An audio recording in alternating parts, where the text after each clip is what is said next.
The Merchants got the better of the Stompers last night on the island, but here in Sonoma, the Stompers look for revenge on a Thursday evening. And, well, it's been an up-and-down start to the campaign, and we'll get into all of it on the Sonoma Stompers pregame show. Welcome inside the Sonoma Index Tribune press box perched atop Arnold Field. I'm Kieran Costa, joined alongside by Roman Raffelli as we get set for the second of two between Alameda and Sonoma. And on Sunday, Roman, we said let's expect a dogfight. That one was 14-0, the Stompers over the Seagulls. But let's expect a dogfight tonight. These teams have played twice so far this season. It was a 4-3 Alameda victory here and a 5-3 Alameda victory last night in the East Bay. But work to do. Get back in the win column tonight. What's one key for Sonoma to do that? You got to have consistent offense. They didn't score after the fourth inning yesterday, and you had a good lead there. You had an opportunity, and what you talked to Zach Pace about was that they kind of squandered their big inning. They let it go early, and they just can't do that. They got to continue to play team baseball throughout the game. You can't get complacent with three, because three is not going to get done, especially against a really solid Merchant squad that's coming into today really hot. Yeah, and big news for Sonoma roster moves. Max Handren, the kid is back, year 3 in Sonoma. Some CCL roster woes keep him out of the lineup tonight, but expect him in there for we don't know how long. I mean, for us, we hope Max Handren's picked up by the Oakland Ballers tomorrow. Nothing but the best for him, but he's going to be a big addition to the lineup coming up. But that means it's the same lineup today. One move, Esteban Sepulva bumps up to the 3 spot, and now it's the Colton Boardman, Landon Akers 1-2 stack at the top. I feel like I've been asking for that. I want your power guy after your guy that gets on base and figure it out from there. But what do you think of that top 4 tonight? Yeah, I mean, the 1-2 punch, Boardman and Akers, is as textbook as it gets. Boardman hitting 400. And he's just an on-base machine right now. Landon Akers has been seeing the ball really well. Had a tough night last night going 0 for 4, but he's been great in all aspects of the game. And then Sepulva comes into today just 1 for 10 in CCL play. And McCann Libby's been off and on, really solid, especially defensively. So it's a good top 4. They're going to need to be guys who are productive nonstop throughout this one, but then the bottom half has also got to contribute. You need 9 guys engaged, locked in, having quality at-bats if you're going to get one from the Merchants tonight. Yeah, one thing that Zach Pace did do today, the lefties are spaced out. Boardman's in the leadoff spot, then you wait down to Paul Lazul in the 5-hole, then he goes 7 and 9 with Shepler and Keys. There'll be no lefty lane tonight in the Stomper order. The Merchants are going to have to mix and match, which is something they can do. There's a lot of arms down in that bullpen, but we're seeing an old friend. Dominic Crescenzio pitched yesterday, and it was an inning that the Stompers got more than half of their runs. They got 2 off Crescenzio, and he was bailed off on a back pick. How do the Stompers do that again? They've seen the same arm in the same time in, 24 hours? Right, you got to go up there with that mindset. We got on this guy yesterday. We roughed him up, and we had a productive inning. It was cut short due to a back pick, which credit the catcher, that's a good play, but you got to go out there confident, look for strikes, hit early in the count, and then if you get behind, you got to battle. You can't be watching strikes. You got to foul them off, wait for yours, and then get there. We talked about it. The 2-0 approach, very similar to a 3-0 approach. Don't expand the zone just because you're up. You need to be confident at the plate and score early and often in this one. Yeah, you want to score early and often. These aren't the pitching staffs to do it against. The 2 best team ERAs in all of the CCL, not just the CCL North. I mean, the South pride themselves on their pitching, but here in the CCL North has the pride of the arms. Both of them are under a 4 ERA. And again, team ERA, what can you look at in the CCL when so many runs are unearned? But if we talk about it, your runs are going to be hard to come by. How do you get them? How do you get them early? Sonoma's struggled if they fall down early. Yeah, you got to rely on your key guys. Boardman and Akers at the top of the lineup for a reason. They're guys who can not only get on base but steal a couple, have really good vision of a ball in the dirt or a ball past the catcher. You got to rely on those guys, and just that energy needs to go up and down the lineup. We're moving on pass balls. We're taking good leads, and any little thing we're going to advance. Play small ball, play as a team, one big unit, and then get on them very early. Yeah, you talk about playing as a unit. Let's talk about just one player on the squad today. It's time for Roman's Radar, our favorite part of this pregame show. And we'll stay here with Stomp Watch, the home team first. It's an interesting bottom 6 in the lineup, but anywhere you're looking today. Yeah, it's tough today. I mean, a different lineup, not really what we've been seeing. I'm going to stick with Brady Shannon. He struggled to start his Sonoma campaign, but he was 1 for 4 yesterday, had a good day Sunday. He's starting to see the ball, being more confident in the white, blue, and orange. Hoping for a big day from him. Yeah, that's 3 for 17 for Brady, a 2-hit game on Sunday. Picked up a knock yesterday, but even when he wasn't hitting, he was getting walks. He has 5 walks, a couple hit by pitches on the campaign. One thing I want to look at for more storyline before we take a look behind enemy lines is the running game. Both of these teams ran a lot yesterday in every single situation, no matter the score, no matter the situation. We saw a lot of movement on the bases. What are you looking for, like maybe from Sonoma catching and Sepulva and the pitching to try and keep that in check? Yeah, Mendoza and Sepulva need to be good today. It's not a catcher-friendly ballpark with how deep the backstop is and how thick the grass is, but they got to be on their stuff, getting dirty no matter what. I mean, you can't be up and just letting balls by, giving free 90s. They're going to be aggressive on the pads, and you know that. Be accurate. Don't hesitate. That's the big thing. You clutch when you pop up and then throw it. You're going to send it into center field. So you got to be aware and alert and just let it fly. Yeah, now we'll take a look behind enemy lines. It's your second look at Alameda in as many days. Who are you looking out for on TC Fairfield's lineup card tonight? Yeah, last night it was Emmett Finney. He went 0 for 3. I'm going to go with Dominic Nahar in that leadoff spot. He had a couple of singles. Like you mentioned, they were stealing a bunch of bases. He had 2. He also scored in that 5th inning that they ended up taking the lead in. He's been good, and he needs to be good today in the leadoff spot for the Merchants. Yeah, so big stuff coming from Nahar, the Cal State East Bay product. That's at least what Roman tells us. And we're getting up near baseball time. The Stompers need a win to get back to 500 and put a notch in the loss column for the first place Merchants. It's the Stompers and the Merchants coming up when we return on the Sonoma Stompers Broadcast Network.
Stompers and the Merchants, second of two in a home-and-home midweek series. Sonoma looks to even it up and get back to 500 on the CCL campaign.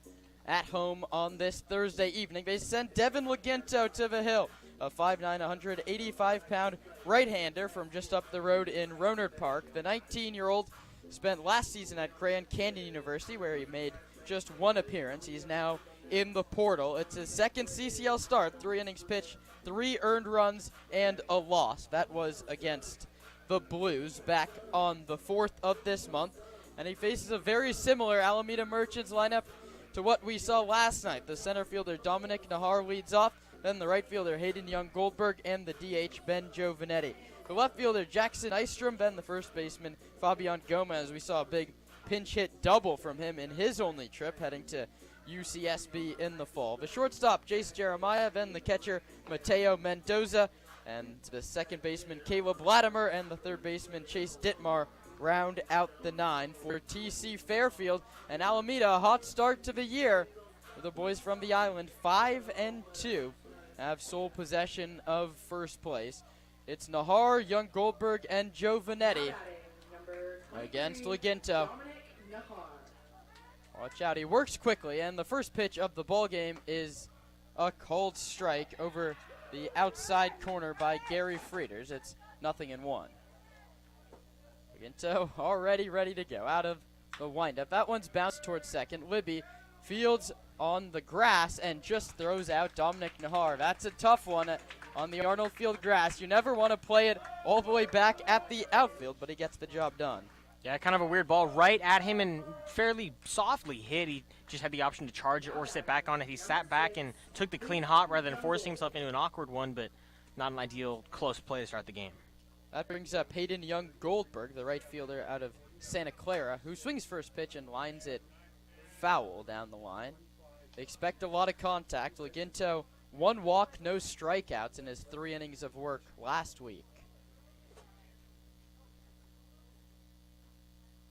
The righty pitches and misses off the corner at 86. The defense behind him is Sebastiani, Akers, and Shannon left to right. In the outfield, Shepler, Boardman, Libby, and Keys third to first. He delivers, and Esteban Sepulva frames it at the bottom of the zone. The count's 1-2. Stompers have dropped both games to Alameda so far this year, but this one is grounded to third. Shepler gloves and throws across the diamond in time. Back-to-back ground balls induced by Laginto to open up. There's quickly 2 away on just 6 pitches.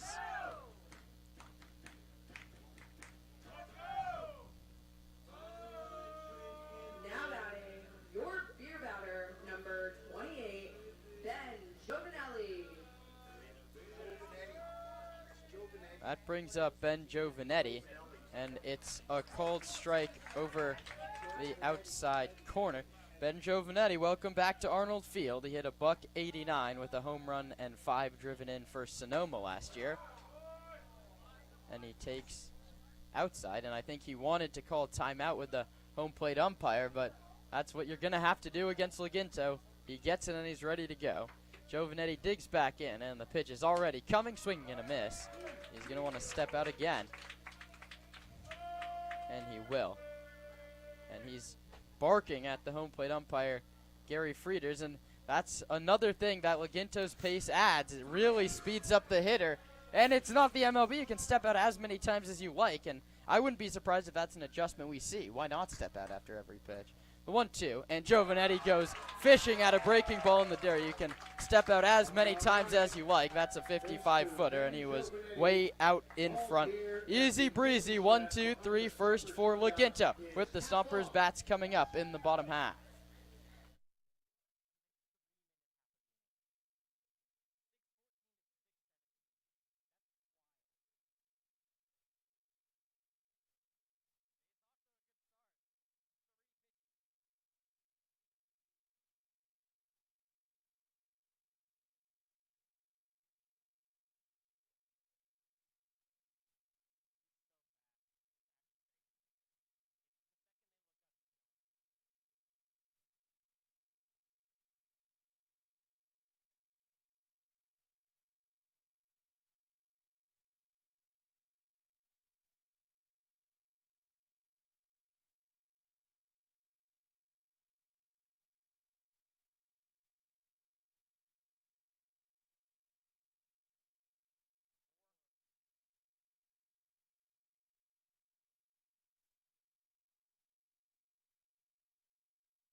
Dominic Crestinzio takes the mound in opposition of Laginto. He has Boardman, Akers, and Sepulva to deal with in the first. A 6'3", 205-pound lefty just finished up his junior at the College of San Mateo. He's a portal guy as well. He had a 3.53 ERA in 35 2/3 innings at CSM. He faced the Stompers just about 24 hours ago. He delivers, and Boardman swings first pitch and sends it to left. Nystrom chasing back, now has a beat on it, and he makes the catch. So Boardman swings first pitch and sends it out to medium deep left field. There's one away. That was Nystrom made the catch in left. Nahar and Young Goldberg join him in the outfield. Ditmar's at third, Jeremiah's at short, Latimer at second, and Gomez gets the start at first base. Mateo Mendoza is the battery mate for Dominic Crestinzio, who pitches in there for a called strike. He pitched the fourth inning of yesterday's contest and gave up 2 earned runs, 3 hits, and 2 walks. Was bailed out by a back pick. Nick Sebastiani was dancing off at third base. 0-1 coming. Akers pops it up foul the opposite way, and he already looks a little sharper than he did at the College of Alameda yesterday. And we mentioned in the pregame show, the Stompers need to come out and get early runs. They saw Crestinzio just last night, and they were pretty good against him, but they need to continue that aggression today. The 0-2 home is low, 1-2. There's the breaking ball at 79. Akers 269 average, but getting on base at an almost 400 clip. Awaits the 1-2. Left on right. Akers grounds it hard but foul towards Dave Hoke in the third base coaching box. Jacoby Hires at first base, and Stompers skipper Zach Pace. Mike Nunez back with the squad as the pitching coach. Happy to have him back, managing the bullpen and the staff. 1-2 is high, 2-2. Kenny Meimersdorf was helping out with everything. He gets a week off for his wedding, and I guess that's a fair excuse to miss a couple of games. But no more after this. Exactly.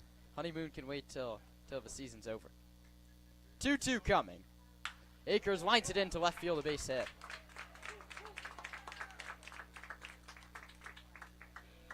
Sort of just sat up in the zone at 80 miles an hour. He turned on it and pulled it through the left side hole. And a great piece of hitting there. He kind of got it off the end of the bat. It wasn't a super pure sound, but a single is a single, and that's what you want against a guy who you got on last night. You need to continue that here through the heart of the lineup. That brings up Esteban Sepulveda, bumped up to the 3 hole tonight. He takes first pitch fastball at 87 for a called strike. Sepulveda changing everything up. He's changed his walk-up song. He changed his number for the day, trying to break out of a 1 for 10. Akers runs. The pitch is low. Mateo's throw to second base is not in time. And we talked about the running game in the open. That one, that's a true steal. That's not a hit and run. That's no funny business. Akers nabs his 5th stolen base of the season. And that's a big one there because he didn't have a particularly large lead off first, and it was against the lefty. I mean, you steal a base before he has a chance to show the lefty move. Pitch missed low. It's now 1-1. Akers not running. Sepulveda takes upstairs at 85. It's 2-1. Just 1 for 10 in CCL action, but 4 walks, 2 stolen bases, and RBI. He still finds a way to contribute to the ball club, even when he's not swinging a hot bat. He grounds this one towards third, gloved by Ditmar, whose throw across the diamond is in time. Akers has to hold. And there's 2 away, and it's up to McCann Libby to try and get that runner in from second. McCann Libby.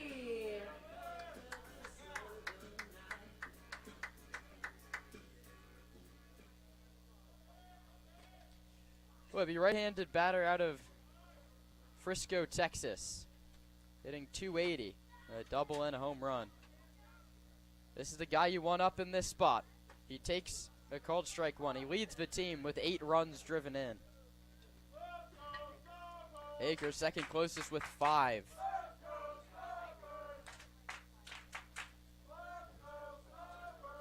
Lefty on righty.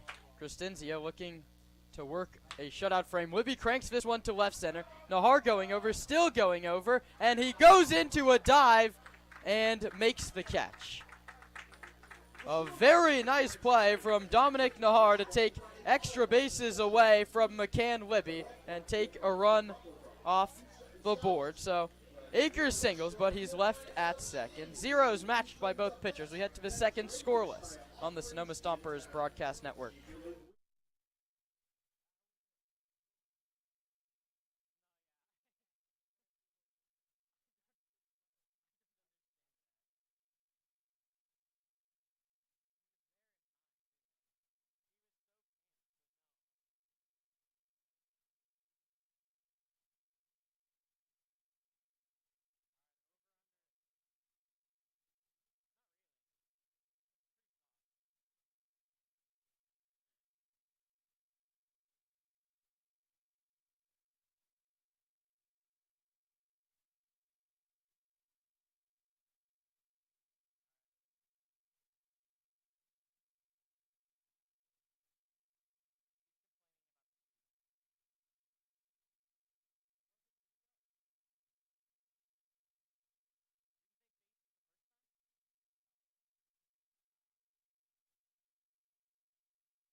Devin Laginto out for his second inning of work. 2 groundouts and a strikeout in a 10-pitch, 3-minute top of the first inning. He's now out for the top of the second inning.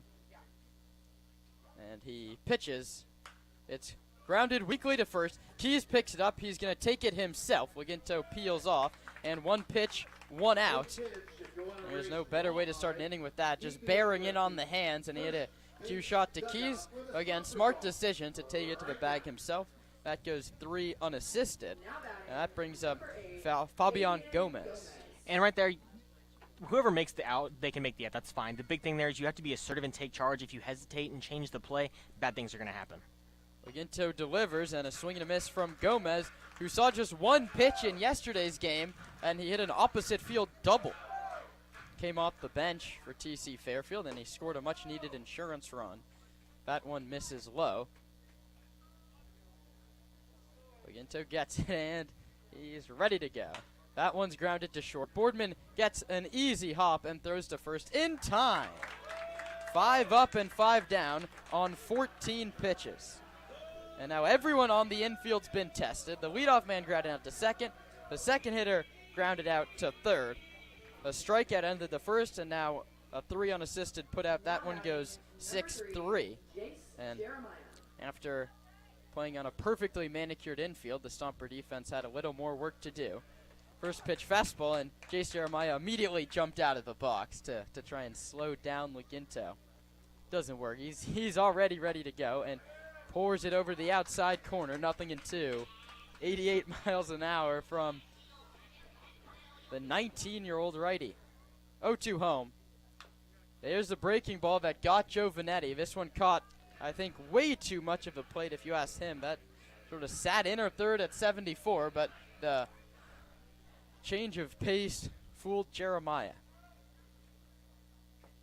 And he brought it down that time, but Jeremiah lays off 1-2.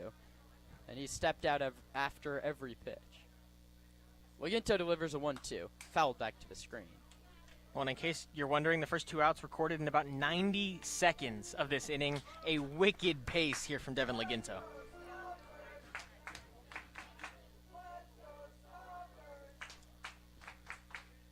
One, 2 home. Misses low. Went back to the breaking ball. Front nip slider didn't come back. Shakes off Sepulva twice, 3 times. Now he gets the one he likes and delivers. And it's sent towards left. Sebastiani cruising back, still back, and he turns and watches it go. Went back to the slider. It was below the zone, well below the zone. But Jace Jeremiah went down and golfed it into the left field oasis, 332 feet. And I was fooled, I think, by Nick Sebastiani's reaction. He took 2 soft steps back like he had a beat on it, and then very quickly ran out of room. Now batting, number 11. And I think he executed the pitch he wanted to. It was a slider that was a good inch below the zone. Yeah, it's a great swing there from Jace Jeremiah. He got the barrel down there and just put a great piece of wood on the ball.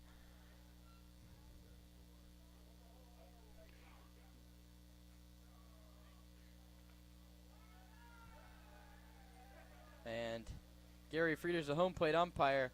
Slowed down Laginto a little bit to the absolute glee of the Merchants dugout. The first one is swung on and fouled down the right field line. It's not, you can pitch at whatever pace you like. It's not a balk or anything like that. You do have to wait till the hitter's engaged, and he is there and watches 89 miles an hour right down the middle. I'd step out again after taking that pitch. It's 0-2. Well, and the rule is the batter has to be looking at the pitcher, so as soon as that happens, he can go. 0-2, he yanks a fastball 1-2. Jeremiah, those delivered the blow, and Alameda gets the first run, as they've done now in all 3 meetings. The 1-2 is sent towards left field. Sebastiani's not going to get it, and it's going to dunk in down the line and kick into the corner. Heading towards second is Mateo Mendoza, and he's there with a stand-up double. His second double of the season. He's now 3 for 7. That hit also coming off the slider. Yeah, nearly the same pitch, really. Same spot, same pitch. Just able to put the barrel on it. That's 2 really nice 2-strike approaches with 2 outs from both Jeremiah and Mendoza. That brings up Caleb Latimer, the second baseman out of Oklahoma Baptist. 3 for 17 on the season, looking to double up the Merchants' lead. The pitch is lined into right field for a base hit. Coming on Shannon. Dan Mills sends him to the plate. The throw home is late. It kicks by Sepulva, and Laginto with a nice job backing up. It goes as a single for Latimer. He goes to second base on the throw, and all of a sudden, 3 consecutive hits and 2 runs in a hurry. And just some great 2-out offense here, finding gaps, swinging at hittable pitches that, I mean, aren't misses by Laginto by any means, but they're finding the barrel and the ball in the zone and making the most of it. Mike Nunez comes to the hill, and he's going to talk to Devin Laginto, but that's sometimes what happens when he works this quickly. Yeah, I mean, you work fast like this, the offense is able to get in a very similar rhythm to what Laginto is getting in. He wants to be in his pitching zone, but when they're seeing pitches as quickly as they are, they stay fresh in the memory. You see the delivery and the ball out of the hand. It just all kind of seams together and is very beneficial for the offense if they can get on it. The first 5 were retired in just lightning quick fashion, but since then, home run, double, single. And Latimer's at second base. He advanced on the throw. It trade places with Mendoza, and that brings up Chase Dittmar, went 0 for 4 yesterday. Number 7, Chase Dittmar.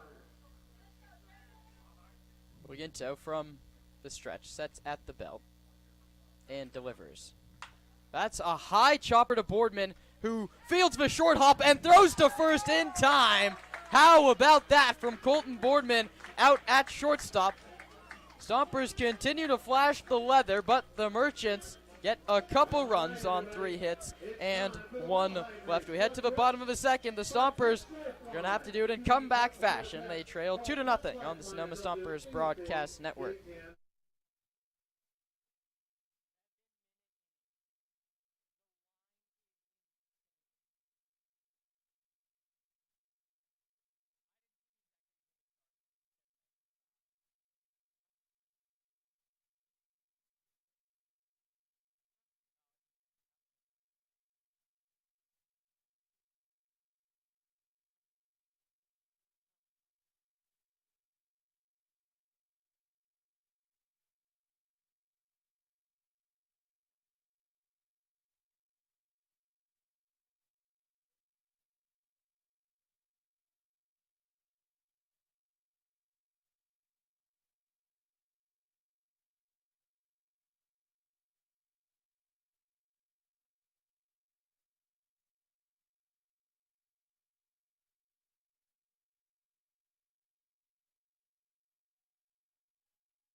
Paul Lazul leads off the second inning for Sonoma, who all of a sudden trail 2-0. It feels like it happened in the blink of an eye.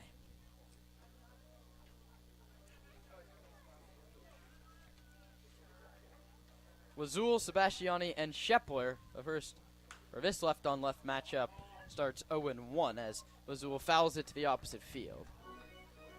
Paul 4 for 12 in CCL action, a run, an RBI, and 2 stolen bases.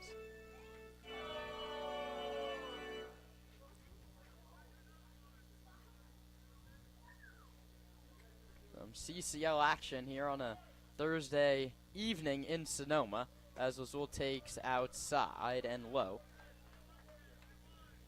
85 on the gun and a good location, but Lazul doesn't bite.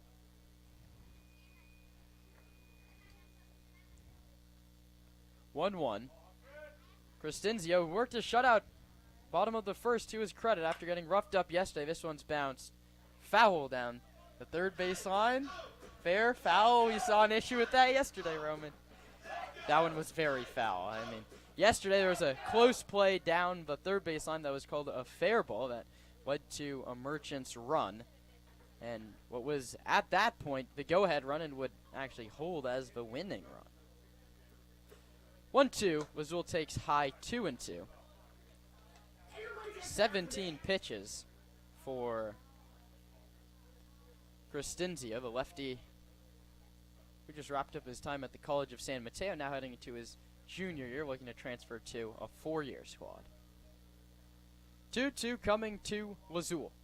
That's one sent towards center field, not deep. Nahar comes on, but it's Jeremiah who makes the catch as he backpedals into shallow left center field. That's a nifty play from the shortstop. Yeah, definitely not an easy play. There's kind of that band that goes across the first, 50 feet of the outfield that's just kind of no man's land. If the outfielder's speedy and gets a good jump, they can get to it, but often relied, especially on the middle infield, to make that catch, and a great one there.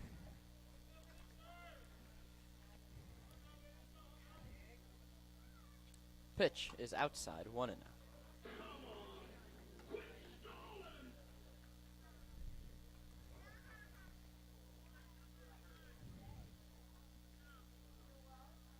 One ball and no strikes.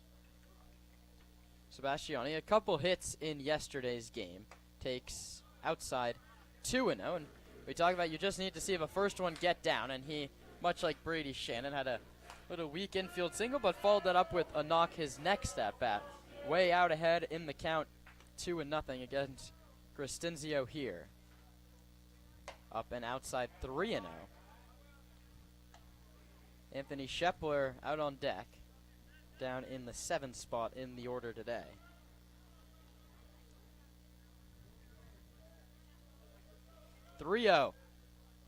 Crescenzio works off the third base side of the hill and delivers outside corner for a called strike, 3-1. And now this is where it's the damage pitch for Nick Sebastiani. 3-1 is low ball 4. Stompers get another base runner just like they had in the first inning, and Akers ran on the second pitch. We'll see if they send Sebastiani, who has 2 swipes on the year. Yeah, and that's where Crescenzio got hurt last night. He walked Paul Lazul as his first batter, and then he eventually came around to score. Walked another one 2 batters later. He's got to throw strikes if he wants to be successful tonight.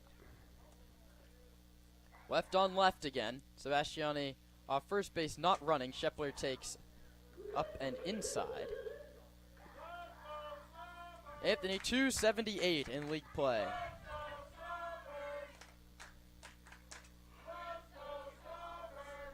Crescenzio struggling with the command a little bit here in the second inning. He's missed with 5 of his last 6. Check Sebastiani, who runs, and they picked him off. The throw down to second is high. He doesn't slide, and he came off the base. And for the second time in as many nights, it's a base running blunder from Nick Sebastiani, who would have been safe, I think, if he'd slid. He ran to the base, didn't slide, and credit to Jeremiah, he held the tag, and He came off the bag. So all of a sudden now there's 2 outs. Shepler swings and misses, and this inning's gone south in a hurry for Sonoma. Yeah, that's just bad baseball there. You got to get dirty. You had it beat. You trusted your gut, and usually if you don't hesitate there, you've got a chance. He had the chance. He had it made, but you got to slide. I like the aggression there to try and take second, but you have to slide. Shepler takes a called strike 1 and 2.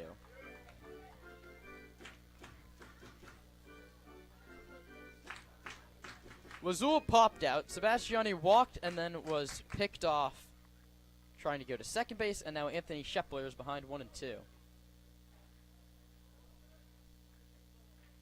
1-2 pitch. Shepler is hit in the helmet and is immediately attended to by Zach Pace and the athletic trainer Allie. They're going to talk to Shepler, who's taken off his guard. He seems to be okay. It was a fastball, 95 from Cristinzio. And he's talking to the athletic staff, the manager, and Brady Shannon is on deck. Circle, he's just sort of standing there. I mean, this is a concussion protocol moment.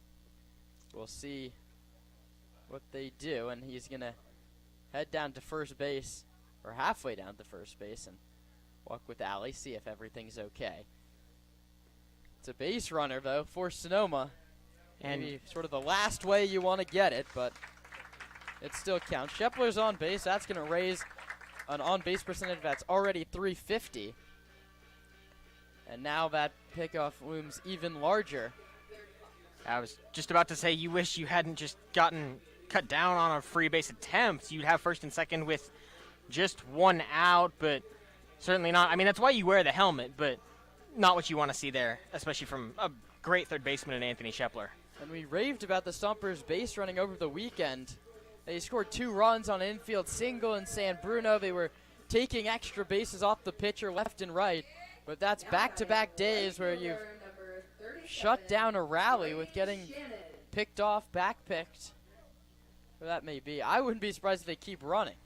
Shepler doesn't go, and Shannon swings first pitch, pops it foul. 2-0 Merchants. That's courtesy of a Jace Jeremiah home run and a Caleb Latimer RBI single. Stompers looking to get the run back. Hitting room on the right side for Shannon. Gomez holding on the runner at first.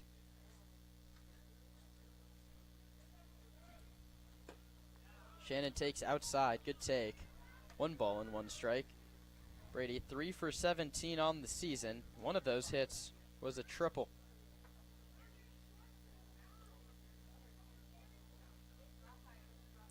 1-1.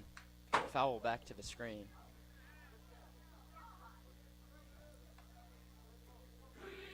.30 pitches now for Cristinzio. You wonder how much length he gets pitching for the 2nd consecutive day. Stompers do have back-to-back lefties due up. That's Trent Keys and Colton Boardman. Shannon swings and misses on the curveball. Fooled him badly. That's the first strikeout. The Stompers get 2 base runners without a hit, but a pick off the big play in the inning. So no runs on no hits and 1 left. We head to the 3rd inning on the Sonoma Stompers Broadcast Network.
Back to the top of the order against Laginto, who's, you guessed it, ready to go, and he misses down low, 1-0. Nahar, Young, Goldberg, and Giovanetti, the top three in the order. And that one's in there for a called strike at 84.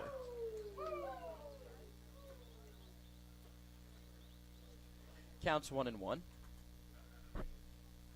The pitch is bounced to first. Keys fields the high hop, and he's going to call off Laginto again and take it to the bag himself. He has the stuff working. He's getting the ground ball, and even on the pitch that was hit for a home run, it's a slider low. But that's no excuse. Jace Jeremiah, nice piece of hitting. A little bit of a golf swing, went down and got it and pulled it out down the left field line. Yeah, both the home run and the double, not bad pitches, just a good piece of hitting. Young Goldberg swings and misses. It's no balls and 1 strike. That's what 6 of the 7 outs now have been recorded via the ground ball. The 0-1 is grounded foul back to the screen. 0-2, and this is where you want to see Laginto get that put-away pitch.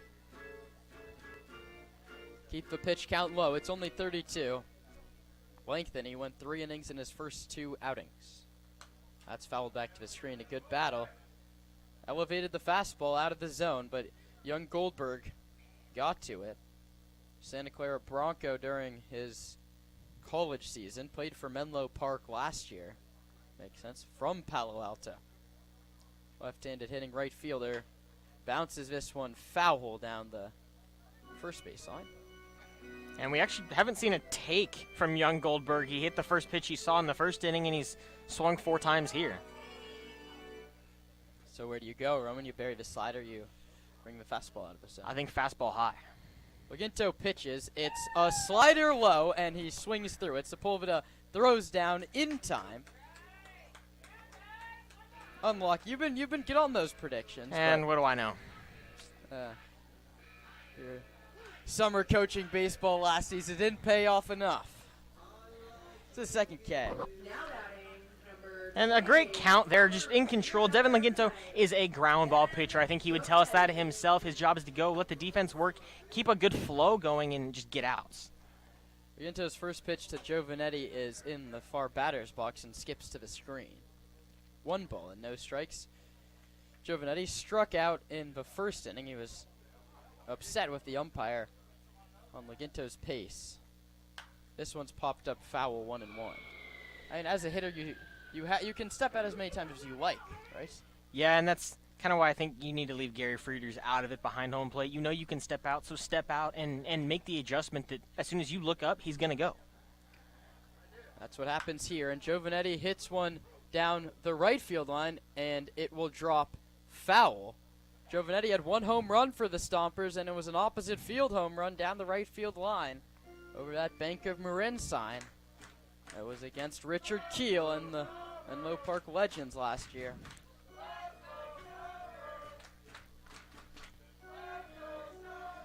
Wearing the Merchant dark blue this year. No home whites for Giovanetti. You had a great year at Ball State. 1-2. He tried the slider. It fooled him the first at-bat, but a nice take from Giovanetti there. It's low, 2-2. And that's a good adjustment. You got to have that short-term memory with the result, but you got to remember kind of how he pitched and especially how a slider looks with a guy like Laginto, and a great take there. 2-2 offer. Tried the slider again. It just sat top third of the zone, but Giovanetti fouls it back to the screen. Dangerous pitch. That's not the first time we've seen him miss with that pitch in that kind of spot. Just releases a little bit back in the motion, and it leaves it up. 2-2 from Laginto. High fastball this time. Filler up, 3 balls and 2 strikes.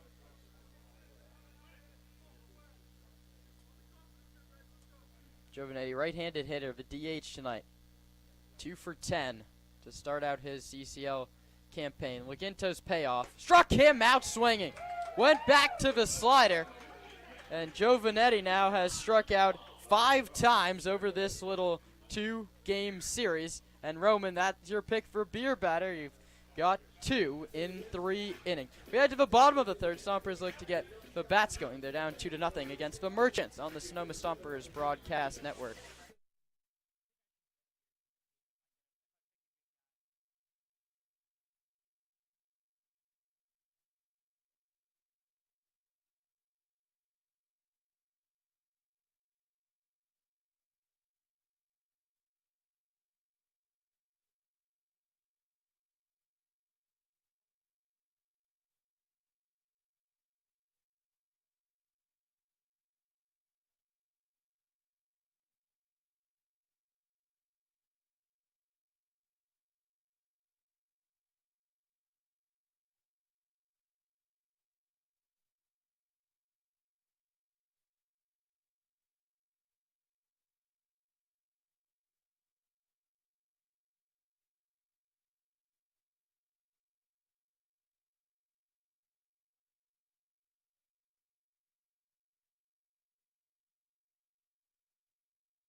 New arm out of the bullpen for the third inning. It's Ethan Stout, who has already made his commitment for the fall. He's heading down to Ottawa University in Arizona, not in Canada. Thanks for that one, Roman. I was ready to make all the Canada jokes I could. The righty pitches to Keys and hits him. Speaking of hit by pitches, that closes the book on Chris Dinzio, who had one hit by pitch, one walk, one strikeout, one hit in 2 innings of work. Back to Stout. He's 5'11", 195 pounds from San Ramon. The 20-year-old pitched on June 7th against Walnut Creek, went an inning, a 1-2-3 inning, that is. He hits Keys. Leadoff man aboard for Sonoma.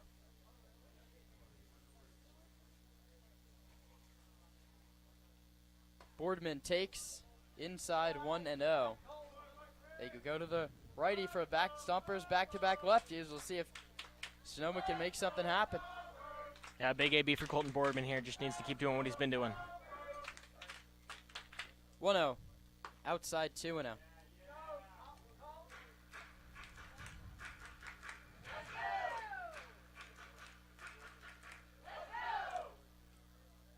Keys now in league play has 7 walks, and that was his second hit by pitch.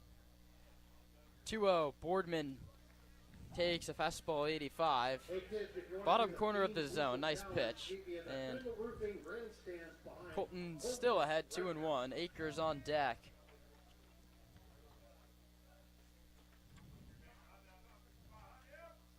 Keys heads towards second. The throw is in time to get him. And Keys went the tiniest bit early, and that's 2 pickoffs now in as many innings, and another Stomper rally is snuffed out by the defense. And a little bit less relevant without the runner on, but you have to go back to June 5th for the last time Colton Boardman got out in consecutive at-bats. That one's low, and we'll see if that happens here. He's ahead 3-1. He has 3 multi-hit games already in CCL play. He has a hit in 5 of 6. 3-1 is sent towards left center. Nystrom and Nahar come together. It's the left fielder, 1 step short of the warning track. And Boardman is announcer's jinxed by Roman. He's flown out to left field twice today. Anything to say for yourself? No, I'll take the blame on that one. He got a good barrel there, but just didn't quite get enough. Nearly the warning track. At 313 feet. Died right on the lip of the warning track. That one is a curveball at 71 that almost hits Akers. He singled his first time up.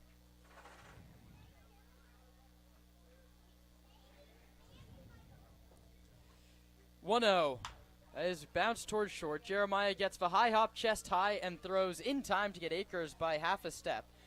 So base running continues to plague Sonoma. They get a hit by pitch, but Keys is picked off, and Stout settles in after that. He faces the minimum in his first inning of work. Roman Raffelli takes over on play-by-play for the fourth inning when we return. The Merchants lead it 2-0 on the Stompers Broadcast Network.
Back in Sonoma, it's the top of the fourth, and Devin Laginto fires a first pitch ball low to Jackson Nystrom, who made a nice grab, robbing Colton Boardman of extra bases, and now quickly 1-1. He grounded out to Trent Keys at third base in his first at-bat, the first of 6 batters to hit in that second inning. The visiting Merchants scratched across 2 runs. It's held thus far. That pitch now misses outside. 2-1. Laginto going into his 4th inning of work. Gets a pop foul ball there now. 2-2.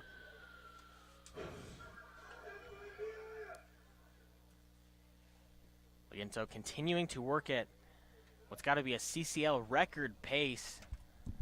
2-2, swung on and missed, strike 3. It's the 4th of the game for Devin Laginto.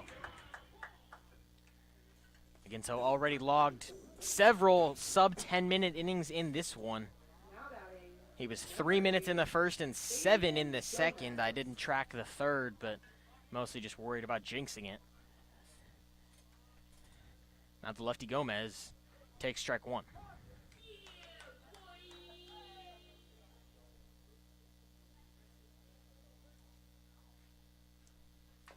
Now fouls out one back. Laginto quickly ahead 0-2. It's the pace is one part of it, but also pitching ahead in the count, throwing strikes. That's the other half of what gets him to work so quickly and so efficiently. Yeah. Baseball savant for major league players have pitch tempo, and there's no time to tell stories with Laginto on the mound, but it's the median time between pitches for an MLB player, and Brent Suter leads that at 11.5 seconds. That one, did he check the swing? He did. Now 2-2. And I mean, that's a name closer to home would be Landon Roop, works quickly at under 12 seconds between pitches. I mean, it's about 7 with Laginto, and that one now outside 3-2. And those numbers are continuing to fall as the pitch clock become implemented and the players really know that it's coming. One guy that I think about. 3-2, swung on and missed, strike 3. It's the 5th for Laginto. Yeah, I think about it more with pitchers that work slow. I mean, remember Pedro Baez, who seemed like he was in the playoffs every year with LA. That was before the pitch clock. I mean, the 7th inning of the Dodgers in the playoffs, that guy, there was no pitch clock. He would take like 25 seconds between pitches. And it brings up Jace Jeremiah, who hit a home run on an 0-2 pitch. It was a slider low. We'll watch ball one there. And there's some guys who've made their name by pitching in certain tempos, either really slow, really fast. I mean, you mentioned your guy there, the 1-0 hit foul. A guy I always kind of watched growing up with the Colorado Rockies was Chad Bettis. He worked really quick and then actually missed some time battling a pretty extensive battle with cancer and then came back from that and still continued to work really fast. I mean, just some guys, that's how they grow up pitching and that's how they're going to continue to go. The 1-1 down the middle there. Now 1-2.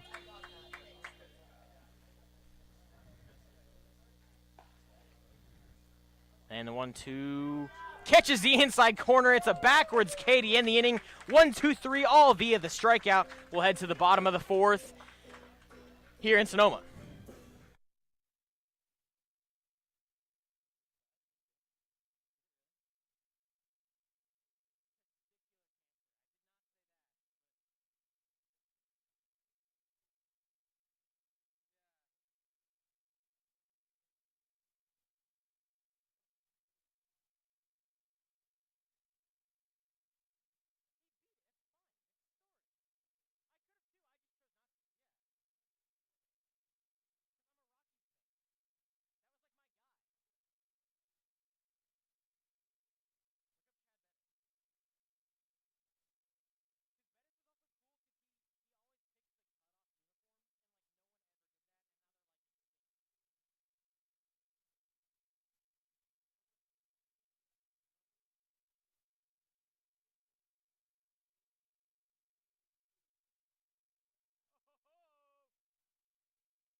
Well, a wicked fast and a wicked filthy inning for Devin Laginto. 3 Ks, 2 swinging, and then the final on an inside off-speed pitch to finish the inning backward. But that pace was next level. Felt like about a 7-minute inning from him. Yeah, and what we do here is not a competition, Roman, by any stretch of the word, but we both threw out one pitcher for slowest worker since 2010. Pedro Baez 5th from me. Not too bad. Chad Bettis 554. That's not bad either. Think about how many pitchers have pitched between 2010 and now. That's probably still top few percent. Top few percent. It's Esteban Sepulva, the DH today for the Stomps in the box. He'll face Stout in his second inning of work. Slow delivery and a great off-speed pitch there to start it, but low. It's McCann Libby on deck and Paul Azul in the hole. Sepulveda just 1 for 10 coming into today. He grounded out. Now 1 for 11 on the season. 1-0 Misses outside. Now ahead 2-0. This is a good spot to get that second hit of the CCL campaign, but you can't extend the zone 2-0. It's something we've heard Zach Pace say over and over again. You want to treat the 2-0 like a 3-0. If it's your pitch, go at it, but don't extend. Leaves that one on the inside corner, but called a strike. That's the same pitch that we saw to end the inning to Jace Jeremiah. It's a little bit off the inside corner, but it's been consistent for Mr. Frieders all night. And 1-2, 2-1 blasted into left field. This could be extra bases for Sepulva. He's going to round and head to second. He hesitated, so there might be a play here. Slides in time. A great at-bat and an excellent piece of hitting for Esteban Sepulva. Yeah, blasted his right, 98 off the bat of Sepulva, and I don't know if you can trade numbers on our roster, but I think that's what he's going to try and do, and I don't think we're going back to the old walk-up song either. His second CCL knock, and if the first two innings have told us anything, he's going to be picked off trying to take third. Yeah, you got to be careful here. I mean, we haven't had a runner on second base for the Stompers yet, except for Landon Akers, who stole but then was left there. But getting from first to second has been the hiccup for the Stomps. McCann Libby in the box. Ball inside, similar spot, but that one too much inside from Gary Frieders. And the inside pitch, I think you could ask most guys, that's not really where they want to see the zone expanded. You much rather it be out or high or low. Inside, it's just tough to get the hands around. You're going to break the bat and just get jammed a lot. That one in there for a strike now. 1-1. Libby comes in today hitting .280. He went 1 for 4 last night with a single. He flew out to center field in the first.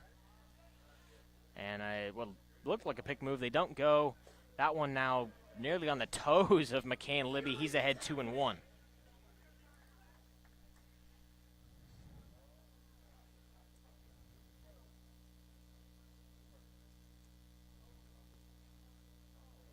Stout comes set, takes a peek back at Sepulva.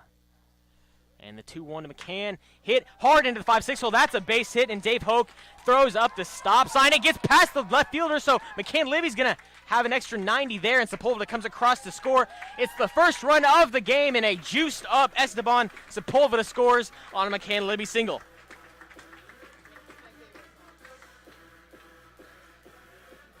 Yeah, that's a single, then plus an E7 on Nystrom. I don't know, just struggled to pick it up. And oftentimes you'll see an outfielder kind of pick their head up to see if the runner's going, to know if they have to make the play, and they look up too fast, similar to what an infielder may do on a ground ball, and it gets past them. It likely would happen right there, but Sepulva and McCann trade spots, and it brings up Paul Azul. Yeah, 96 off the bat of that one. Two very hard-hit baseballs. First pitch inside to Lazul, now from the left side, and it's the second time in as many days we've seen the Stompers get on the second guy on the bump for the Merchants and start to generate their offense there.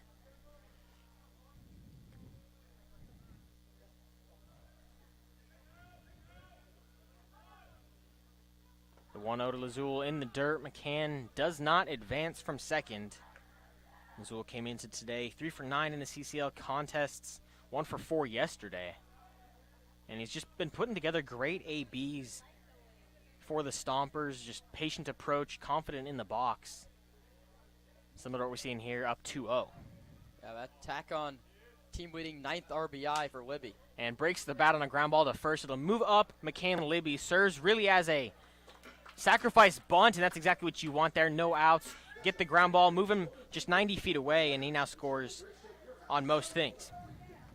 Yeah, that's big to get that tying run just 90 feet away. It wasn't hit hard off the bat of Lazul, but it does the job. And now Nick Sebastiani walked his first time, but I mean, looking to atone for that base running miscue. An RBI would help do that in the Stomper dugout. Watch as a first pitch strike.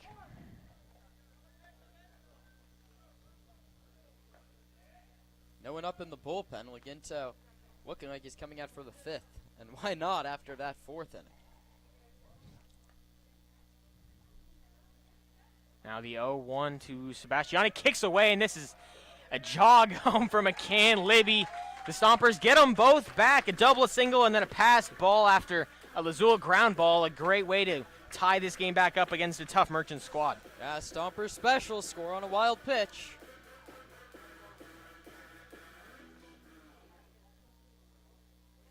So the wild pitch from Stout ties the game, empties the bases for Sebastiani now, just looking to continue the inning, pass the torch with a 1-1 count. Pitch outside corner for a strike, now 1-2. And we're starting to see the zone develop with home plate umpire Garrett Frieders. It's a bit of a wide one, but by no means unreasonable. Now 1-2. Hit hard right back up the middle. To the shortstop, gloves it, but will not make a throw. Jeremiah thought he had a play, but eats it smart up the middle. This is good to see from Nick Sebastiani. Such a slow start to the campaign, but 2 hits yesterday and now 1 today. State University, number 52. And good for Stompers fans to see Shepler remains in the game. He was hit in the head by a pitch in his first at-bat. He would go on to run at first, but has continued to stay in the lineup. Sebastiani leads off first. He goes first pitch, and they had him go in there, not in time, slid under the tag, and he'll have a stolen base. Yeah, good to get one back for Sebastiani. A couple base running mistakes, as you mentioned, over the last 2 days, but gets himself into scoring position. Less than 2 outs. That's the formula. That's how you win baseball games. And the Stompers looking like true Stomper form right now. Some small ball and a couple of big hits lead to a tied ball game. Runner on second and just 1 out. A 1-0 to Shepler. Misses inside now, 2-0. I believe it's the third 2-0 count in just 5 batters.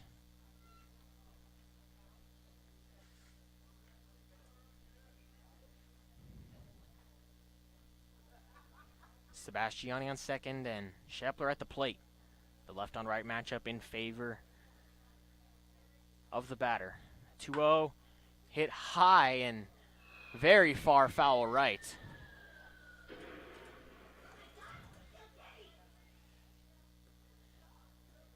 Now 2-1.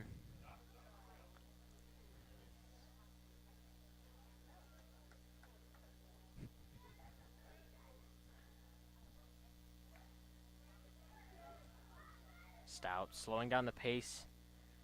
Gets the sign, comes set 2-1 at the belt.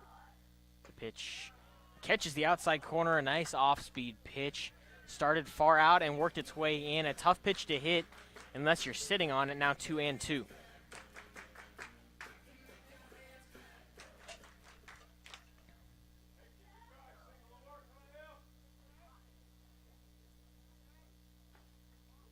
The 2-2 to Shepler. Swung on and missed in the dirt. First base is not occupied, so they'll have to make the throw down, but no movement from Sebastiani.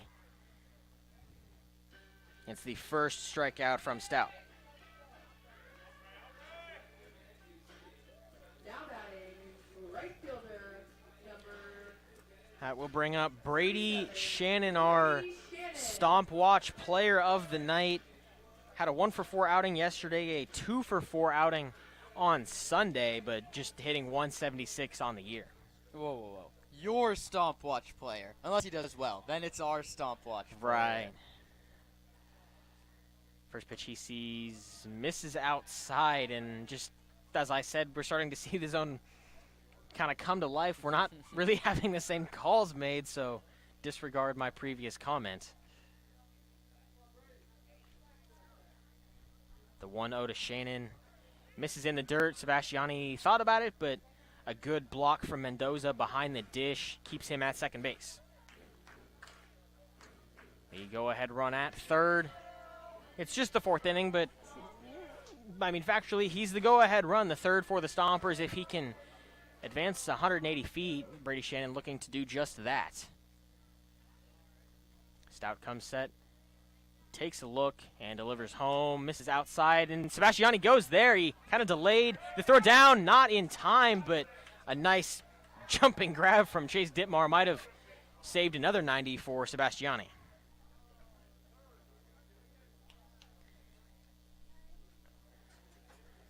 It seems like heads-up base running. He bluffed, then made the right read when it kicked away. I mean, I think I would score a pass ball. It was in the dirt, but whatever you want to call it, he's 9 feet away. We'll see. That's what matters. 3-0 to Shannon, taken for a strike. He thought it was a ball, but that pitch pretty middle. I don't think he thought it was a ball. I think Gary Frieders didn't make a call. He stood there, took it like it was a strike, then didn't hear a call, started to walk. Now 3-1 to Shannon, right on right. Sebastiani 90 feet away. The pitch hit hard down the right field line, but foul. And a great job from Ethan Stout here. Slowed his pace down. He wasn't by any means at a quick pace like we've been talking about in the top half of innings, but working at the pace he's comfortable with and trying to get out of a jam here.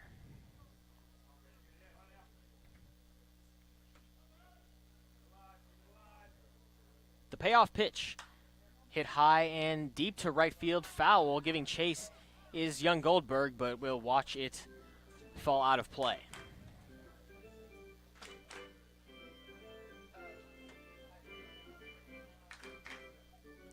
We'll do 3-2 again. Sebastiani on third base. Sepulva doubled. He scored. McCann Libby drove him in on a single and then an error and left. He's also scored on a pass ball while Nick Sebastiani was at the plate. The payoff pitch misses high, so first and third for Trent Keys, who has been an on-base machine. Now, walk would extend the inning, but I think he'd like a hit, and that's TC Fairfield's going to go have some meeting, but there was no one up in the bullpen, so I think it has to just be a consultation. Well, and I don't know that we saw Stout warming up in the pen. I mean, we give our looks over every now and then, and I didn't see anything, and it kind of looked like he just came out of the dugout, but interesting to see what this meeting produces.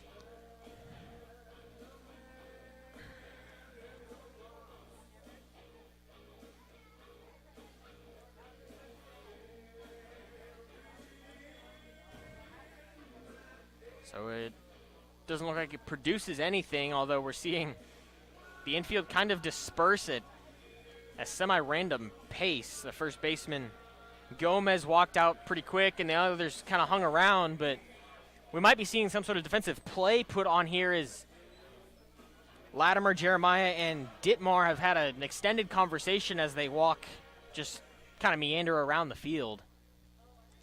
Got to watch for Shannon to take off early. He actually scored a runner from third doing that same thing last night, so they just don't want a similar thing in this situation. First pitch to Keys, misses high and out. Yesterday we had Shannon on first and Adam Al-Arbi on third, and Shannon took off. They stepped off and then got him in a pinch between first and second, but the run did come across to score. That pitch also misses high to Keys, now 2-0.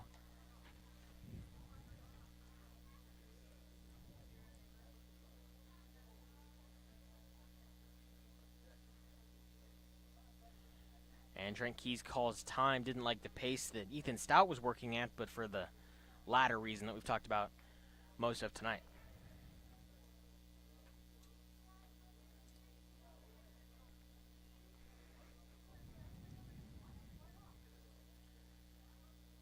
Two-0 to Keys. Misses high, 3-0. None really competitive. Yeah, and this is what Trent Keys does. He walks. He walked 5 times against San Francisco on that Friday night game, or Saturday night game in San Bruno.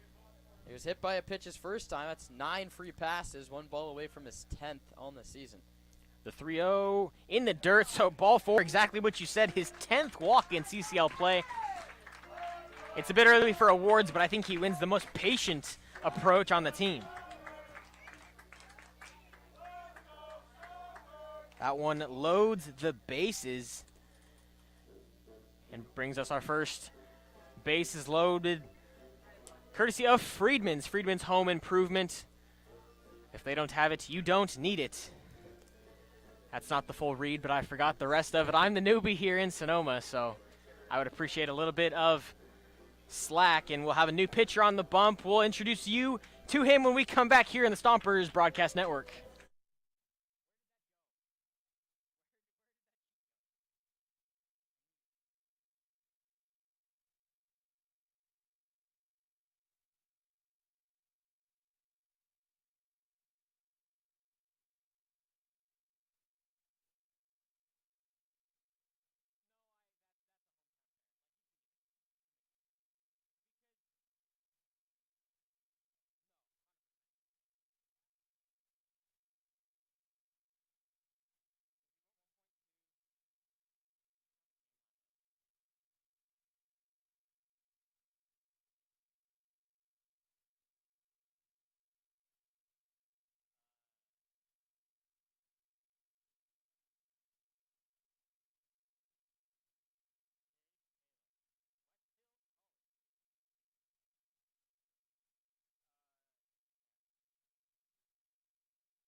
It's the top of the order, a man who is more than due for the Stompers. Colton Boardman, a pair of flyouts to left.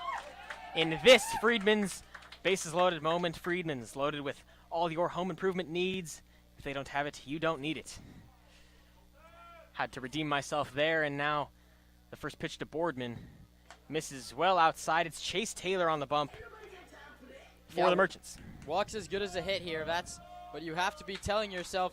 Make the new man come in and make a pitch. It's a second appearance. He went 1 inning, 1 hit, 1 strikeout back on June 4th. Big pitch. And the 1-0 to Boardman misses outside and high. Now 2-0. Stomper faithful making some noise here, looking to take a lead in an inning that's just gone on for a long time. It feels like that's Sepulva, who's now in the hole, by the way. Double was hours ago. The 2-0 in there for a much-needed strike, something we hadn't seen in a couple of batters. Taylor plays his college ball at West Hills. Appeared in 15 games, started 4 of those. The 2-1 hit high and semi-deep, but camped is young Goldberg in right. The Stompers score 2 on 2 hits and a pair of walks. 3 hits and a pair of walks, but they leave 3 on base. It's a tied ball game. We're headed to the 5th here in Sonoma.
It's Devin Laginto back on the bump. A long rest there, but he's still in the game for what I believe is his longest outing of the season so far. He'll have Mateo Mendoza, Caleb Latimer, and Chase Dittmar, the 7, 8, 9 for the Merchants. First pitch behind Mendoza. It just slipped out of his hand.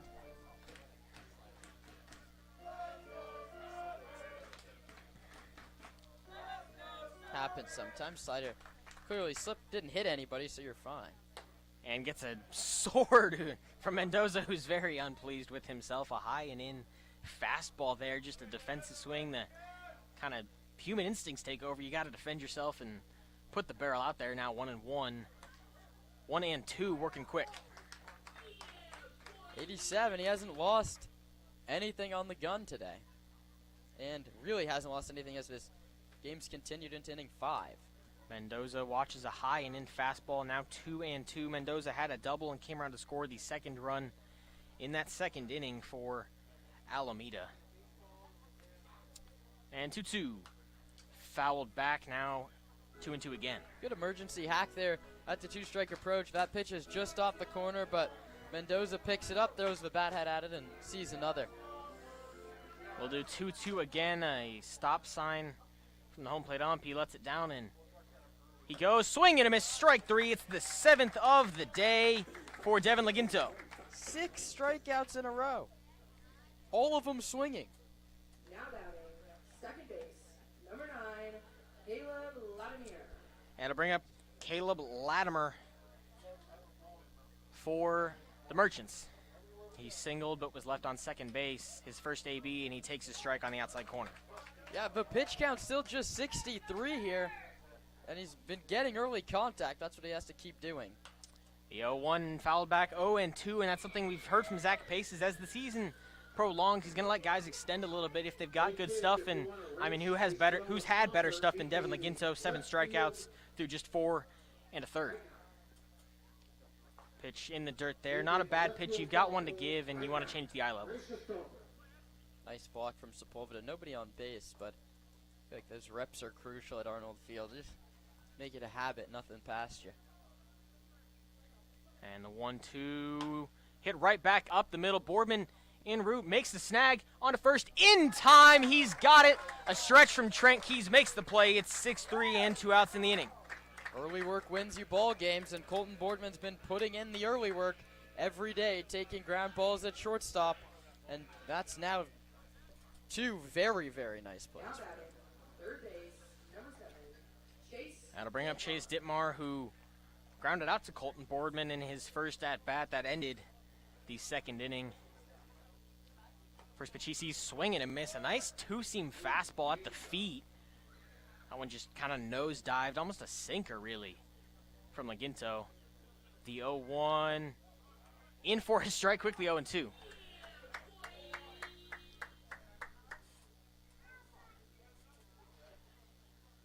And the 0-2 from Laginto in the dirt. A righty up and loosening for Sonoma. Maybe his last batter, the 1-2. Fouled back, we'll do it again. What's been a very efficient and dominant performance from Laginto is on the heels of his 8th strikeout in just 5 innings of work. The 1-2 chopped down the third base line. Shepler snags, throws. Safe, says Dean Poteet at the first base line, and Zach Pace doesn't agree. He's going to come chat at home plate. Is he out of he might be asking about hit home plate. Certainly sounded like it did. Yeah. This is the second time that that's happened against Sonoma, where it looks like it hits home plate and it's called a fair ball. I don't think he had a problem with the play at first base, but I think he has a real argument on this being a foul ball. It wasn't overturned last time. That being said, we've seen a lot of plays get overturned in umpire meetings. Yeah, we'll have to see here. There's been a few controversial ones in recent games. That one's gone against Sonoma a few times. So we'll have a chat between the umps here. Just off of first base, it would be an infield single from Chase Dittmar, and they're going to rule him safe, so they'll keep him at first. Zach Pace turned down on the appeal, and it'll roll the order to the top. Has to go as a single. Maybe could have gone as a foul ball, but that's the go-ahead run on base with 2 outs. So the infield single brings up Dominic Nahar, who's grounded out and grounded out. He'll take a first pitch strike on the inside corner. Laginto now working from the stretch, slows him down marginally, but still work fast. Has to be careful of the balk, obviously. Comes set, delivers, chopped into the 5-6 hole. It'll be Boardman, snags, throws, and this one doesn't get to the glove of Keys. The runners are going to go second to third, and now a bit of a mess here with 2 outs. That's an interesting decision. I think he beats the throw. You definitely get the runners advancing on the error, but who does it even go on? We'll see. Yeah, I think we'll that an E6 after the single. The ball was low. Keys tried to pick it, but hardly broke it down.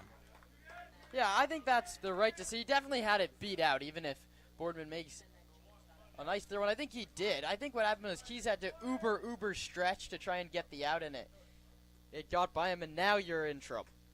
Second and third, 2 outs. You just need a ground ball, which there have been plenty of. They've been what's caused second and third. It brings up Hayden Young Goldberg, who's got a ground out and a strikeout.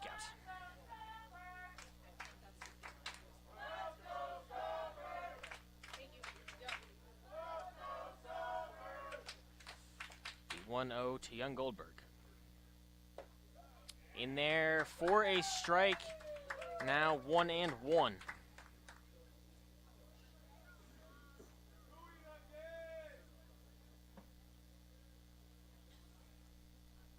Ditmar on third, Nahar on second. Liganto from the bump deals in the dirt. A great block from Sepulva. That saved a run.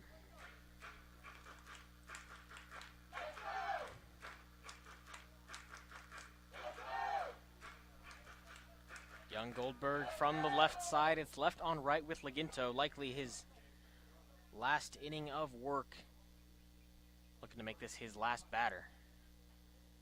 The 2-1 hit foul down the left field line, and that ball was on the outside corner. You never know how that's going to be called, but Liganto might have earned a strike courtesy of the swing. Now 2-2.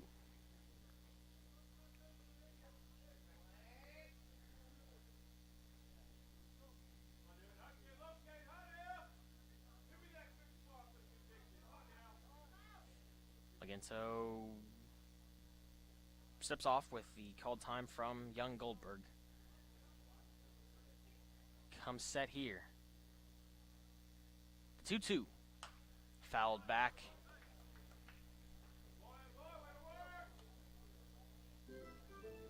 "90," says our TrackMan assistant. That's the hardest pitch he's thrown all season, I think. And it's number 77 in this outing, looking to get out of it here.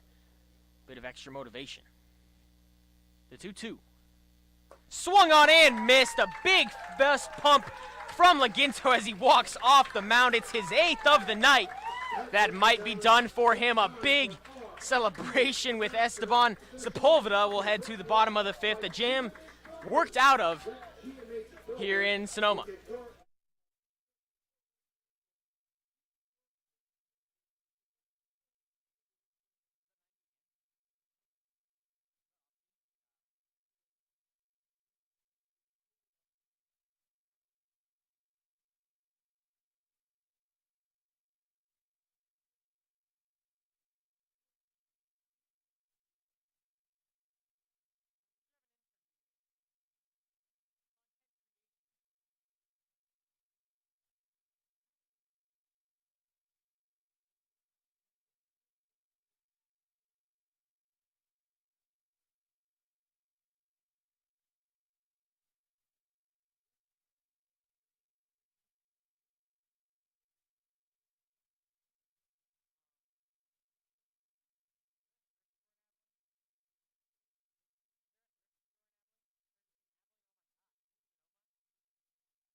Back for the bottom of the 5th at Arnold Field. Roman Raffelli, Kieran Costa on the call, where you can catch every Stompers home game. It's Landon Akers to lead off the inning. He'll face Chase Taylor, who mopped up Ethan Stout's mess just last inning. Left 3 on base.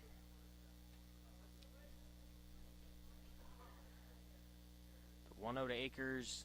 Misses inside, nearly hit him.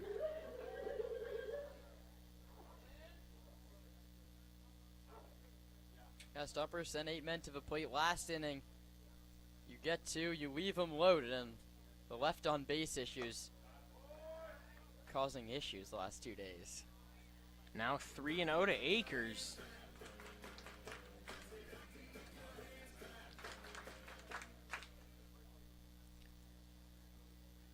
3-0. In for a strike. Chase Taylor, very slow pace, but also a slow delivery from the wind. Just takes his time, gets a good step, and then a solid wind. Reminds me of Pedro Baez, you could say. And the 3-1 misses high and out. Akers with a 5-pitch walk. Remember Jonathan Papelbon, who was one spot higher on the list. Now batting. That's for everyone that likes the pitch tempo graphic on Baseball Savant. I feel like I can just assume everyone spends their free time going through those stats just like I do. Everyone just like you, Kieran. And we'll bring up the first batter in that successful fourth inning for the Stomps. A double to lead it off from Esteban Sepulveda. And Akers goes. He shows bunt. They throw well up the line, and Akers thought about it, but will stay at second base. Not the best throw from Mendoza, so a second stolen base of the day for Landon Akers.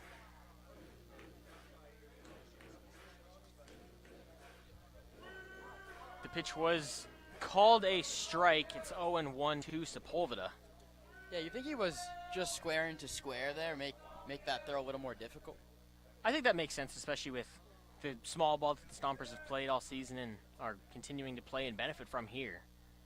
The 0-1 hit high and deep to left on a line. Going back is Nordstrom, and it's off the foot of the wall. Akers scores easily, and it's the second double in as many innings for Esteban Sepulveda. Yeah, they say baseball players are superstitious, and Sepulveda started the season 1 for 10. He changed his number, he changed his walk-up song for today's game, and it's paid off big time. He has more hits in the last 2 innings than he did in the first 7 games. It's a no-out RBI double for Sepulveda, and brings up McCann Libby, who singled and drove in Sepulveda his last AB.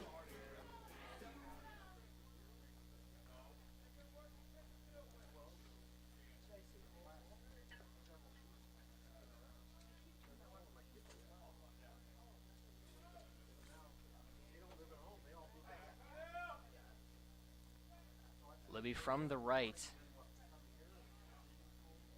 Taylor, a very slow tempo here. First pitch misses inside.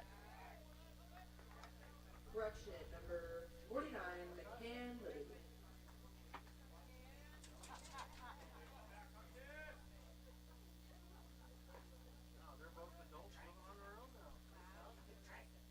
The 1-0 fouled back. Libby out in front.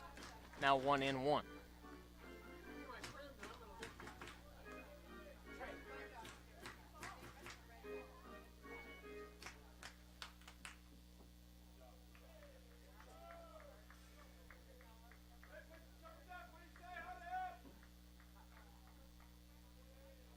Sepulveda on second.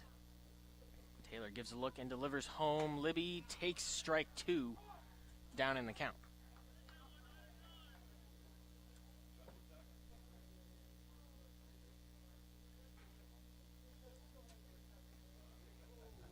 The 1-2 from Libby. He's 1 for 2 on the day. Pitch hit hard down the right field line. Foul. Yeah, Stompers have yet to win a game where they didn't score first this season. That's what happened today, but they've battled back. They've scored the last 3.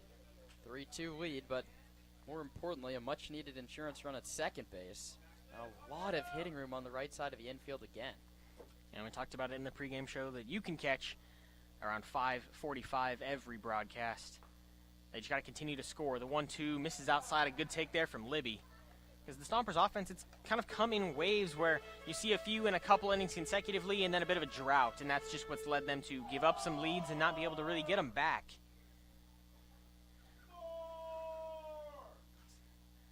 Now 2-2 to the Frisco native.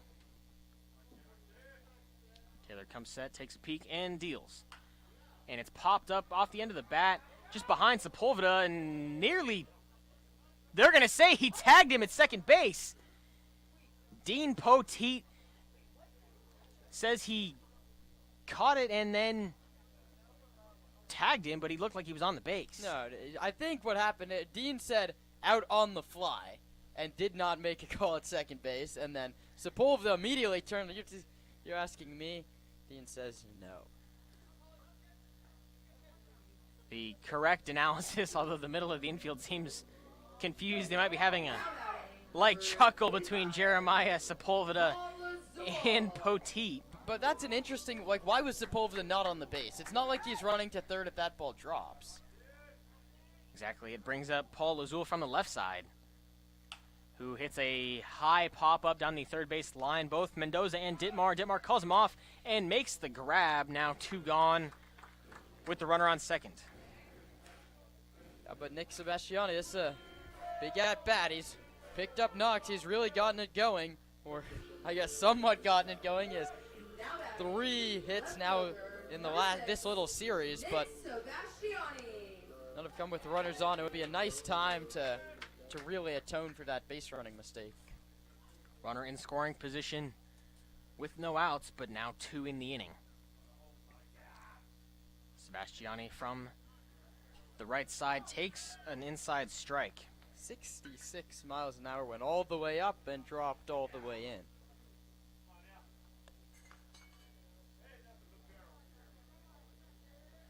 Taylor gets the sign in, comes set at the belt.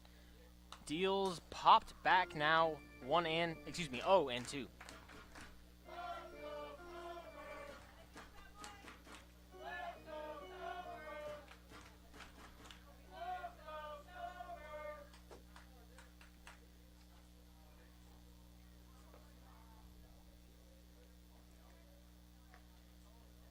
Sepulveda on second. The 0-2 misses high and away.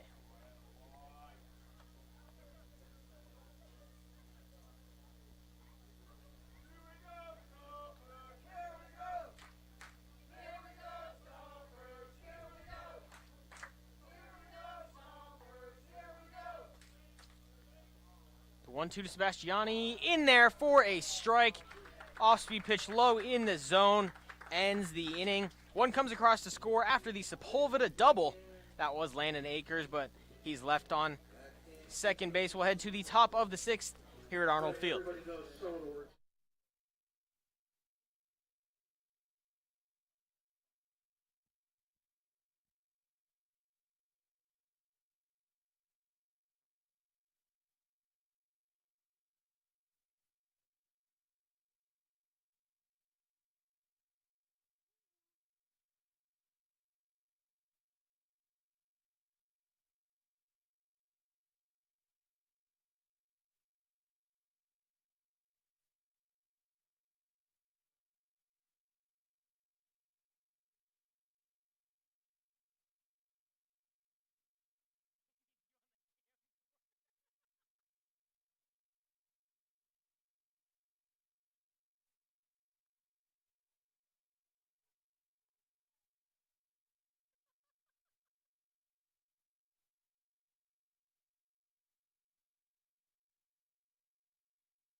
It's a new arm on the bump. It's Jason Olvera. He relieves Devin Laginto, who was very good. He went 5 innings, gave up 5 hits, 2 runs, both earned. He didn't walk or hit a batter, and he struck out 8, including 1 to leave runners on second and third to finish that 5th inning.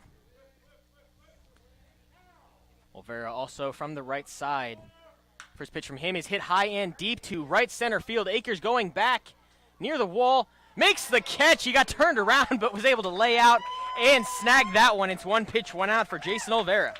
Yeah, nearly 350 feet off the bat of Joe Vanetti, but he knows this ballpark well. He was hustling. He knows if that one gets past Akers, he can motor as it was headed towards the light pole, and Akers got there, fell over, and still made the play.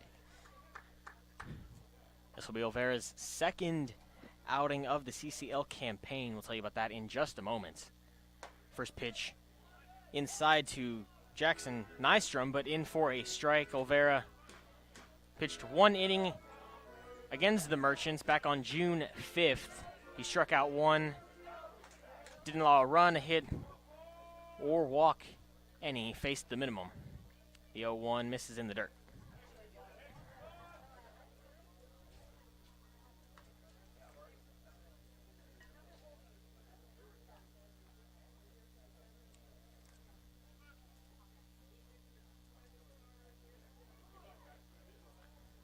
One and one the count to Nystrom, who's 0 for 2 on the day with a ground out and a strikeout. Olvera deals, fouled back now, 1-2. Yeah, I got a piece of Sepulva on that foul tip. He took it straight off the mask. But he seems okay, stays up, ready to reset. Olvera, I mean, thank goodness we're talking only league outings. Really struggled on opening day against Berkovich. Struggled to find his command in a spot where he was brought in with the bases loaded. And the 1-2 inside. It almost looked like Nystrom tried to lean into that one, but missed inside.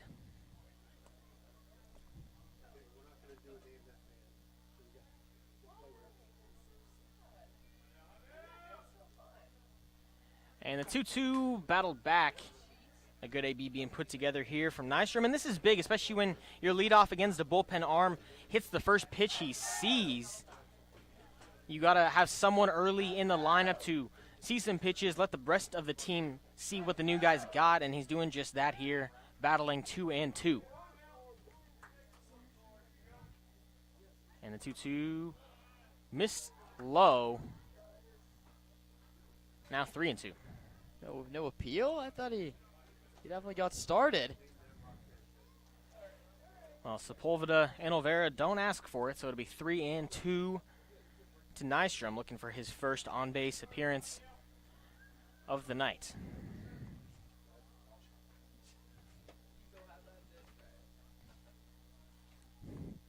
The payoff pitch, high and in, it's ball 4.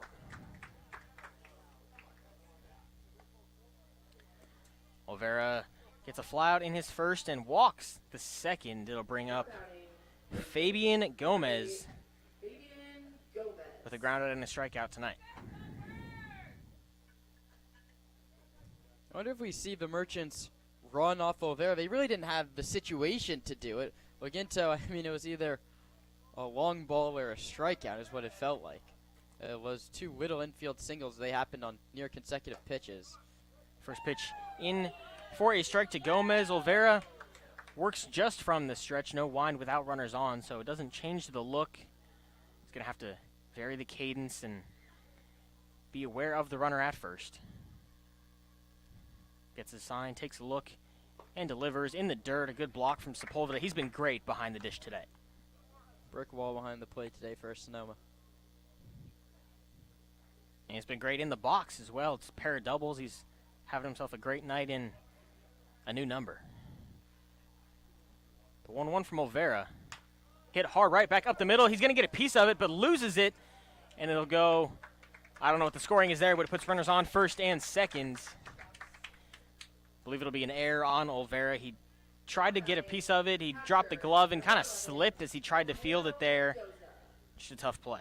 Yeah, that's a tough one as a pitcher. You obviously want to make any play you can, but I mean, I was thinking double play off the bat. Boardman would have picked it up right on second and had a play. Instead, Merchants are threatening to tie this ball game back up or even take the lead. Go-ahead run on base now. That brings up Jace Jeremiah, who had a deep shot to left in his first AB and then struck out in the fourth. Induce that same ground ball. You got the force at any base if you're the Stomper defense. First pitch outside. That one gets past Sepulva, so runners will advance now, second and third with just one out. Now batting, shortstop, number 3, Jace Jeremiah. And now it's even more important for Sepulva, who's been, dynamic. But now one gets by, it's a run. That one, no chance. That was a fastball far batter's box. That's a tough play for Sepulveda to make, as good as he has been. Second and third and one out. The 1-0 count in favor of Jace Jeremiah. The pitch. Hit hard to right center field. That's surely extra bases in and score a pair. Shannon fields it, gets it in. It'll just be a single, but two come across the score, and the Merchants have their second lead of the night.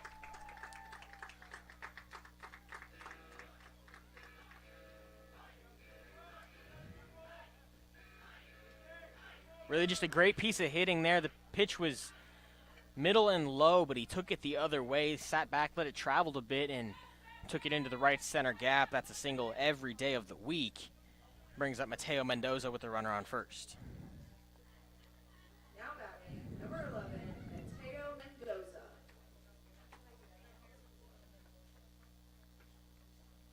First pitch he sees, swung on and missed.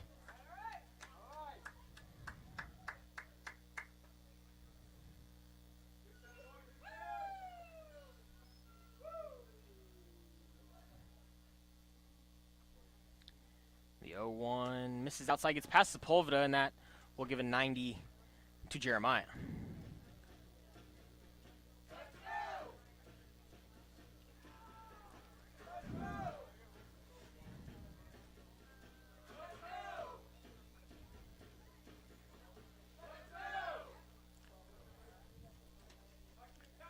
Olvera gets the ball back. Now runner on second with one out. That breaks up the double play, and you can only imagine what if that ball gets past Olvera and is an inning-ending double play. The 1-1 catches the outside corner. Now 1-2, and Mendoza doesn't love the call.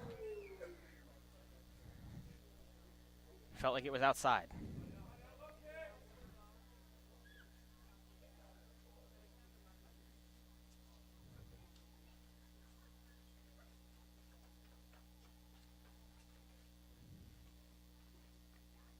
One-two from Olvera, hit into shallow right field. That'll get down for a single. Shannon coming on to make the catch. He's going to throw it home, and Sepulveda applies the tag in time at the plate. A great heads-up play from Shannon, and Sepulveda finishes it off.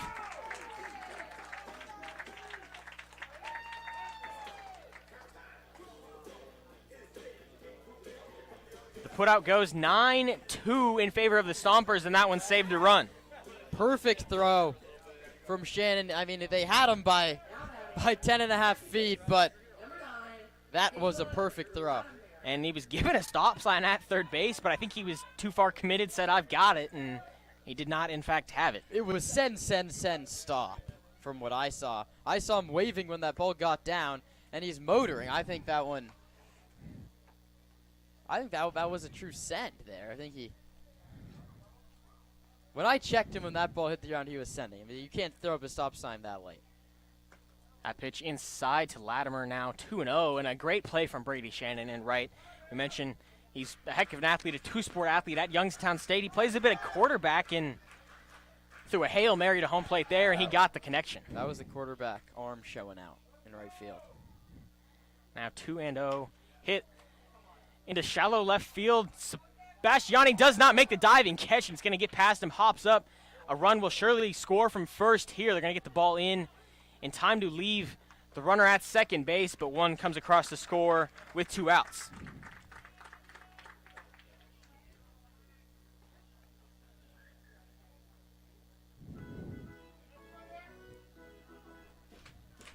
So I believe that's ruled a single, and then I guess we rule it a double. That has to be a double, right? He went for the diving catch. That's not an error. It's you're good.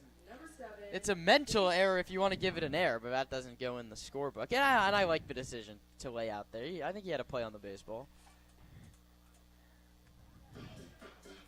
And what didn't look like much of an inning for the Merchants, they end up scratching 3 across, and had Jeremiah stopped at third base, it would have been 4, but they've retaken the lead mightily, and they're out hitting the Stompers 8-5 in this one. They've gotten a pair of errors go their way from the Stomper defense.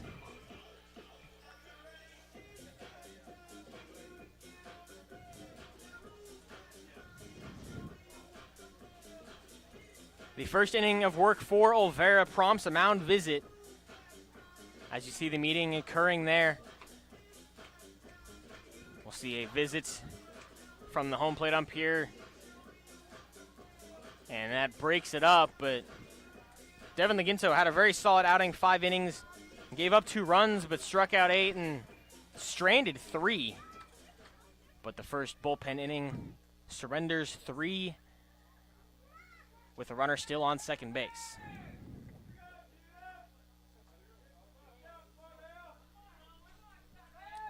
It's Chase Ditmar at the plate. He's got a single that stayed on the infield and a ground out tonight.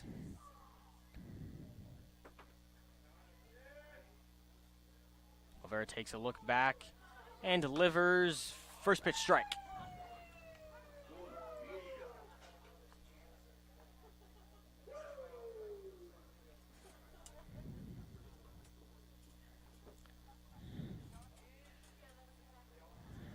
Olvera ahead 0-1. Comes set and delivers. Popped up just over the press box, I believe. And now 0-2 for Olvera for, I think, the first time in this inning. Ditmar plays his college ball at the University of Nevada. He appeared in 19 games, had a home run, but hit just 188.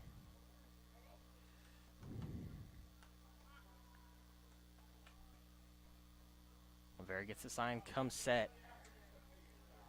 Latimer stands on second. The 0-2 pitch. Swung on and missed. The inning's over, but 3 come across, and 1 is left on base. We'll head to the bottom of the 6th here on the Sonoma Stompers Broadcast Network.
Back for the bottom of the 6th, it's Anthony Shepler, Brady Shannon, and Trent Keys, the 7, 8, 9, who've been pretty productive for the Stompers, now down 2 runs. First pitch, Shepler hits fouled on the third base line, just out of play.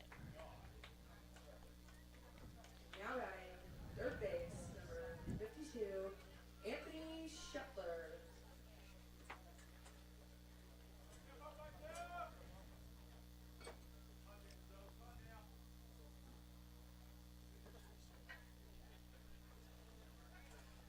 Schepler entered today's game hitting .278.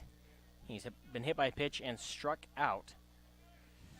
The 0-1 misses low. Now 1-1. The Stompers have struggled when they get down in ball games, especially down by multiple runs. I mean, as I mentioned, all 3 Stomper runs, they scored first. But even yesterday they didn't score first. They came back. They took a 2-1 lead. But when it gets to 2 runs, the offense seems to lose faith and lose the game plan a little bit. That one now misses inside. And 2-1, and you just have to stick to what you know. The scoreboard doesn't dictate how you play ball. It only dictates what ball has been played, and they just need to continue to stay looking for quality at-bats, finding their pitches in good counts, and playing good team baseball. The 2-1 from Taylor, swung on and missed, and really nice off-speed pitch there. You've seen it now. You're seeing it for the second inning. It's a big curveball. You can either wait for it to drop or start hunting the fastball if you're Stomper hitters. The 2-2 from Taylor hits Schepler for the second time today. The first one was the starter, Cristinzo, but Schepler now on base again.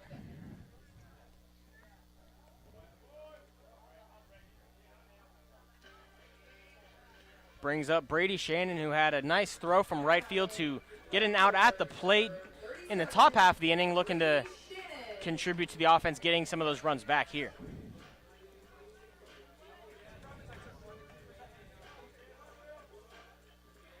Leadoff man aboard now, 4th consecutive inning. Time to start cashing in.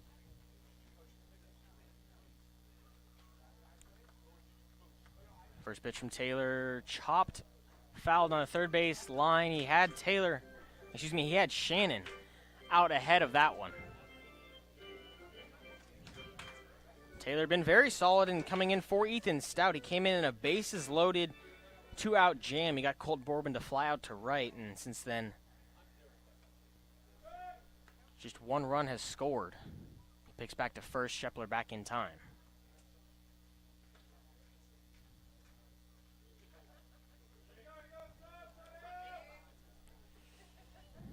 Now 0-1 in the dirt. Schepler's going to take off. It was blocked and kept in front, but Mendoza will eat it behind the dish.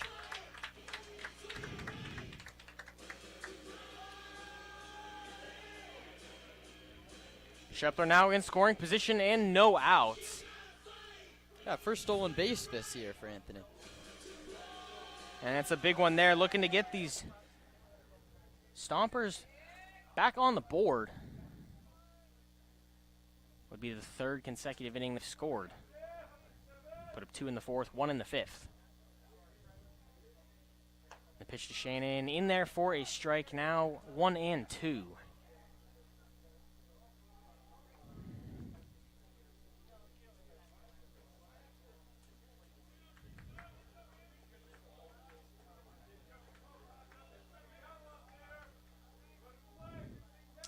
The 1-2 to Shannon misses outside, now 2-2.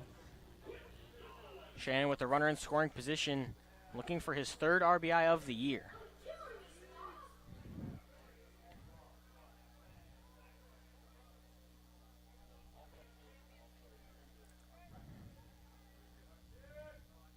The 2-2. Swung on and missed. It was dropped by the catcher, so they're going to throw over to first. It'll move up the runner, and not the ideal productive at-bat, but you move the runner just 90 feet away with 1 out. Yeah, that curveball is giving Stomper hitters fits all night, and Shannon's really struggled with the breaking ball this season in what's sure a limited sample size compared to others, but he was really fooled on that hook. That hook started below the zone and ended below the zone, but Brady went fishing. One bounced its way to home plate. Schepler now at third base, brings up Trent Keys, who had 7 walks coming into tonight's game. He has 1 here as well. First pitch low, not swung at by not a lot of surprise. It's Roman's early season superlative was best. What did you say? Plate discipline? Most patient, yes, most patient plate discipline. It's a virtue. 1-0 to Trent Keys. The infield creeping in on the infield grass. That one in for a strike. Bit high in the zone, but caught the edge. I mean, when a guy's got 7 walks, 8 walks, and 2 hit by pitches through just a handful of CCL games. 1-1 hit, foul left. Down that third base line. This is a big approach plate appearance for Keys. You have that runner 90 feet away with less than 2 outs. They work on this tirelessly in batting practice every day. You have to shorten up. Now they bring the infield all the way in. But this is your infield in at bat. Get him in any way you can. The 1-2 hits Keys for the second time today. It'll be a dead ball, which leaves Shepard at third, but now first and third, 1 out for the top of the order. That is officially more plate appearances that end in a hit by pitch or walk than at bats. He has 10 at bats, 8 walks, and 3 hit by pitches. And that means over 500 on base. And that's one way to fill up the stat sheet. Brings up Colton Boardman, who's got 3 flyouts, and coming into today, we had praised him, but for just getting on base in any way possible, and an interesting pick over to first. The Merchant defense anticipating a first pitch steal from Trent Keys. I like that pick back. I feel like the Stompers have run early in the count every time, no matter the situation. They haven't been checked back on once. First pitch misses to Boardman on the inside edge. Keys with a pair of stolen bags on the year. He was caught stealing in the third after he was hit by the pitch the first time. Leads off, doesn't go, and this one hit hard through that 3-4 hole. They'll get one back here. It's a Colton Boardman RBI single. Needed that one. 4th RBI on the season. A big one there for Boardman. He'd been 0 for 3 on the night, in danger of falling 0 for 4 after felt like he couldn't do anything but get on base for about the last 5 or 6 games, and we'll see a mound visit here from the Merchants. Fairfield's had someone up for most of this inning. He's looking down there. He might be ready to make a move, but I mean, in a format of baseball with unlimited mound visits, I think you'd always go out one batter before you buy your pitcher 4 more pitches. Right, and just a chance to calm down a little bit, get a couple extra deep breaths, and that's exactly what this one will be. First and second, just 1 out for another really hot bat in the lineup, Landon Akers, who has singled and walked in today's game. He's scored once and stolen 2 bags. We saw him hitting in the leadoff for the Stompers for most of the non-CCL play, and then a game or 2 into CCL, but the change was made. Now Boardman there, but a filthy 1-2 punch. Boardman to Akers. He'll still face Chase Taylor. First pitch he sees, catches the lower part of the zone for a strike.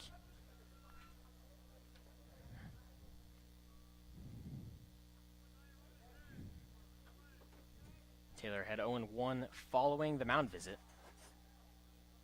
Second pitch fouled back, another off speed. That one caught a lot of the plate, but had Akers out in front, now ahead 0-2.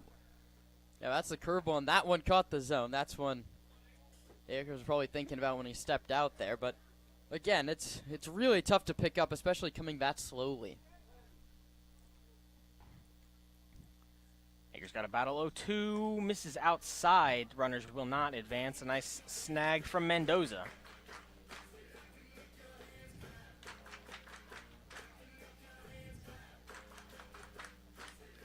Still 0-2 to Akers. 2 on and 1 out. Stompers down 5-4 here in the bottom of the 6th. The 1-2 popped up on the infield. And an infield fly rule will be invoked. The play made by Jace Jeremiah. Now 2 gone for perhaps the hottest bat of the game in Esteban Sepulveda.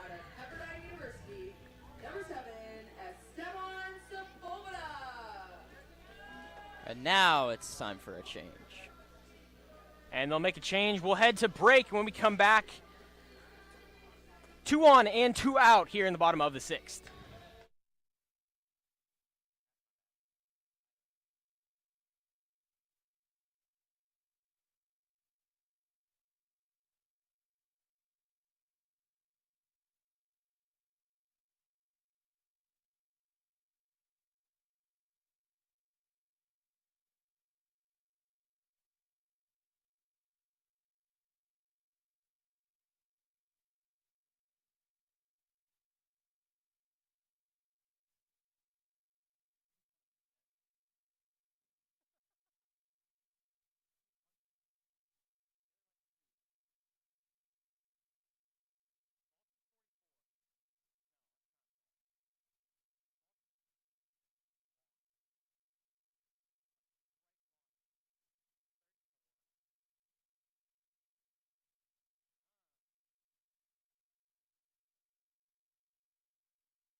It's a new arm on the mound for the Merchants. It's Will Bonini.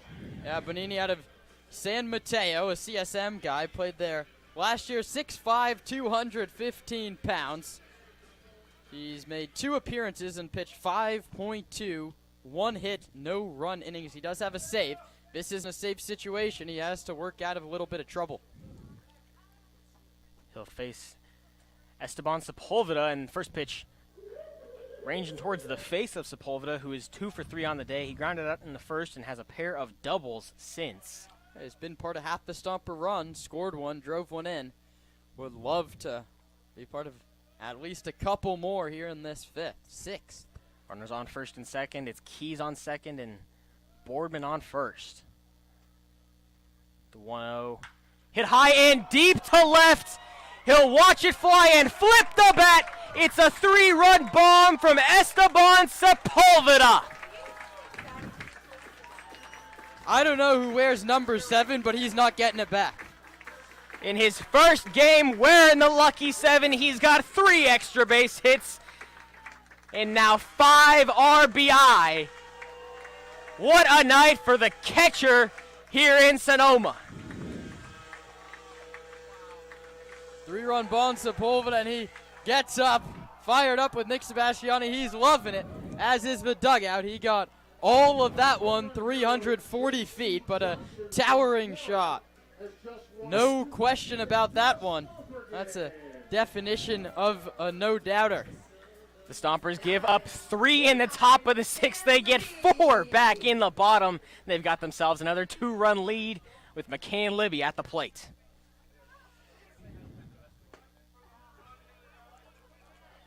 First pitch in for a strike.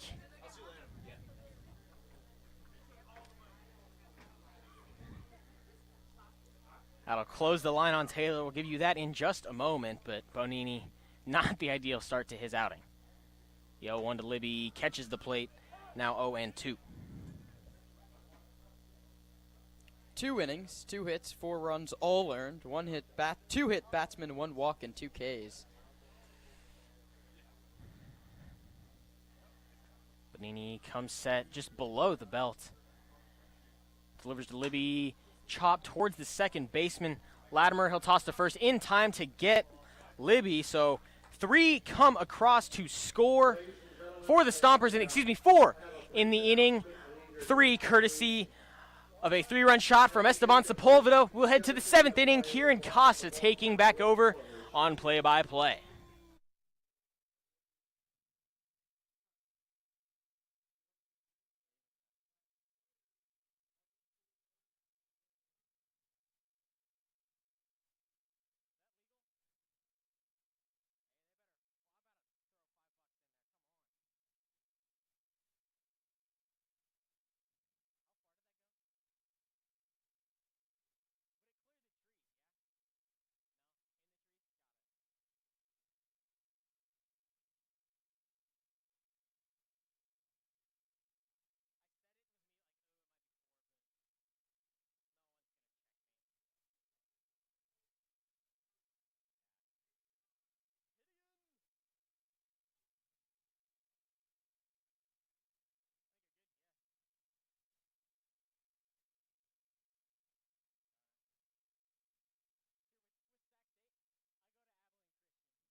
Gideon Hahn is the new man out of the bullpen for Sonoma. He relieves Jason Olvera, who in 1 inning, 3 hits, 3 earned runs, 1 walk, and 1 strikeout.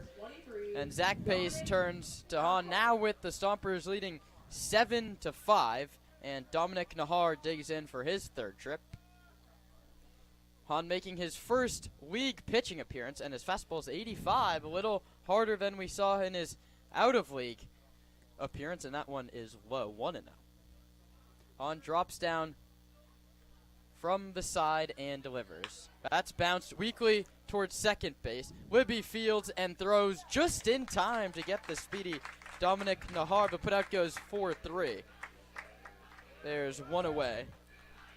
That's a nice play on a tough ball, really. Those in-betweeners that don't really get a lot behind them are really tough to get to, but a nice play from Libby.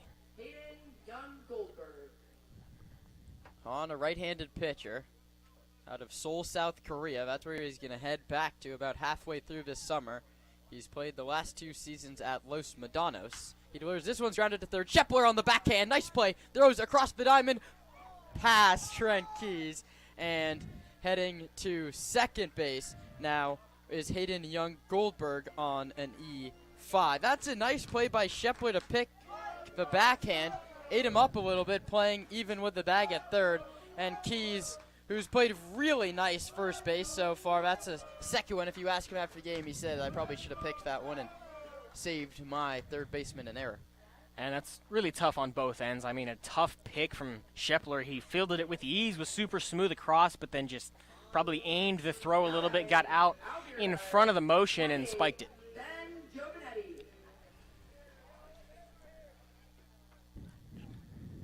That brings up Ben Giovanetti. Young Goldberg dances off second, doesn't run, and Giovanetti chases. at 77, but just dying into the far batter's box, and Giovanetti gave it a wave. Struck out twice and flew out to center field. To be fair, his fly out to center field was farther than Esteban Sepulveda's 3-run home run, but it's all about where you put it. The 0-1 is outside and low, 1-1, 77 from Hahn. And kind of a nice move there. He brought the leg up, started the motion, and then looked back, kind of got young Goldberg to flinch on the secondary, but then delivered home. 1 ball and 1 strike. Hahn with a very high set and delivers. Foul back to the screen. A nice pitch. 86 in on the hands. This is a lot more velocity than we saw in his first outing. Didn't throw the fastball as much, though. Giovanetti played here in Sonoma last year, 189 and a home run. Skyline College to Ball State, the college path for Giovanetti. The 1-2 struck him out swinging. Hat trick for Ben in his return, all 3 swinging. And Roman Raffelli, he does Roman's radar before the game, but he also picks the beer batter, and that's back-to-back home games where it's been a hat trick for the man picked half off beer for the rest of the inning. But more importantly, Hahn's 1 out away from getting out of the inning. He misses off the corner. It's 1-0. Nystrom grounded out, struck out, walked, and scored. Stomps on top, 7-5. Top of the 7th. Hahn comes home. That one misses in 2-0 now. Trent Keyes playing deep and well off the bag at first base. Outfield played straight away. Center fielder Akers 1 step towards right. That one's popped up. Foul down the line. A 2-0 hack from Jackson Nystrom, and it was fouled it off.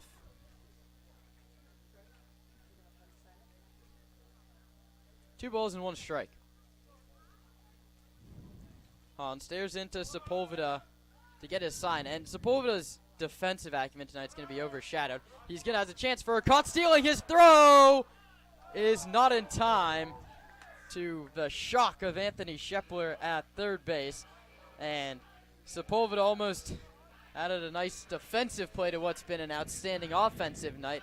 Instead, he has his work cut out for him with that runner 90 feet away. And all he needs 1 pitch here from Hahn. You paint the corner, get a big swing and miss, and nothing matters. 2-2 home. Foul back to the screen. 65 miles an hour off the bat. It was 78 coming in from Hahn, and fouled straight back by Jackson Nystrom. Fabian Gomez in the on-deck circle, but Nystrom represents the tying run.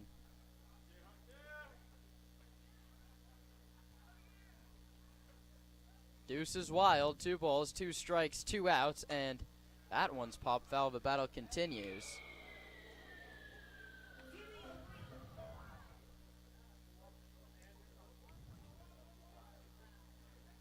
No action in the Stomper bullpen. Maybe a second inning of work in the cards for Gideon Hahn. Runner leads at third. That's young Goldberg. He reached on an error. 2 balls, 2 strikes, 2 outs. Hahn pitches, and it's fouled at home plate. And a great battle here from Nystrom. Seeing the ball out of the hand, just not being able to put a great barrel on it, but fouls it off, looking for his pitch. It's 2-2, so you have that 1 if you want to try and get him to chase. Hahn likes the first sign that Sepulveda puts down and comes home. That one sent towards center field. Akers coming on and now going back. Still going back. He reaches up to make the catch. So maybe not perfect route efficiency, but the perfect result. Hans wins the battle with Nystrom, and no runs on no hits and 1 left. Time to stretch in Sonoma. Stompers on top of the Merchants, 7-5 on the Sonoma Stompers Broadcast Network.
Will Bonini out for his first full inning of work. He came into this ball game to face Esteban Sepulveda and was welcomed on his first pitch with a towering home run out to the trees in left field.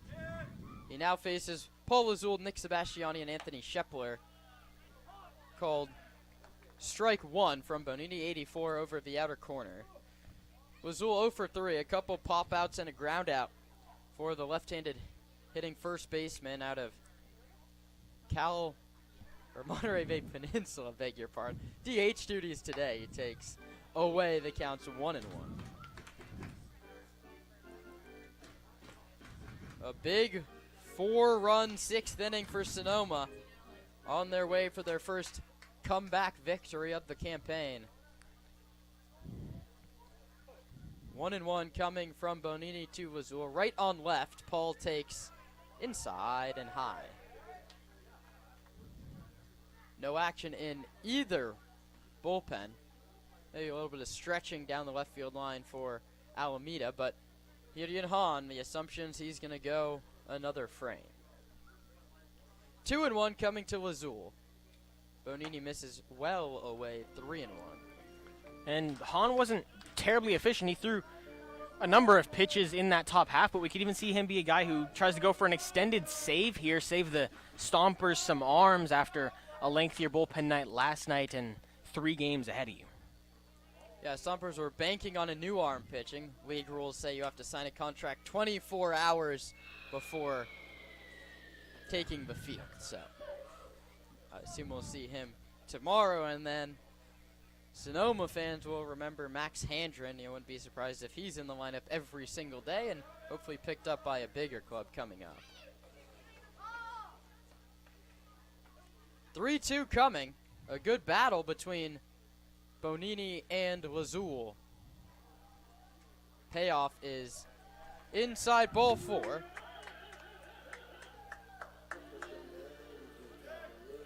We've talked about like dugout chatter, a vocal leader. We're set up much closer to the dugout on the road yesterday. Paul Lazul was chirping from that dugout. He called this man right here Nicky Two Bags every at bat, and Sebastiani would love a double here.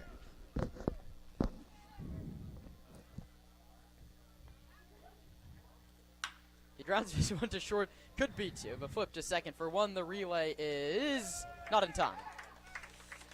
And not the, well, fortunately not in time, but almost the 2 bags you don't want to see if you're Nick Sebastiani. Yeah, that would make us 1-1 on announcers jinxing, but Nick Sebastiani is too quick to have that happen.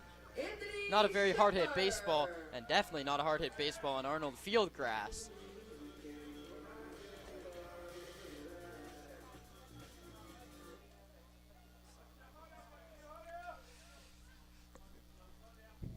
Brings up Anthony Shepler, who's been plunked twice and struck out. See if Sebastiani runs. Stompers have been aggressive on the paths. He does, he bluffs, he doesn't. And I bid on the bluff, but Mateo Mendoza did not. That's why I'm not a catcher. I also am afraid of the ball, so I'm not a catcher. And don't have good knee strength, not a catcher. Pitch was called a ball, I think, on a pitch that was high.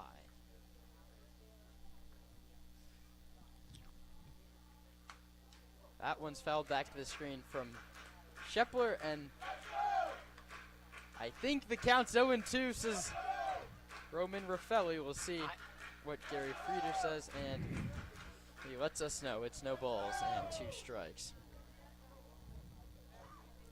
So it's an 0-2 coming to Shepler. Sebastiani off first with 1 out in the home 7th. Shepler hits this one to center. Nahar has a beat on it. He drifts over into left center field and cruising over makes the catch. Shepler retired for the 2nd time today. That brings up Brady Shannon.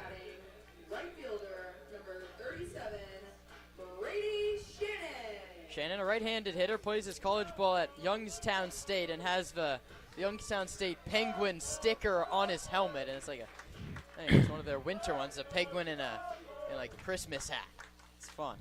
Fits right in Sonoma, California. I know. Not a lot of penguins in Sonoma, I don't think.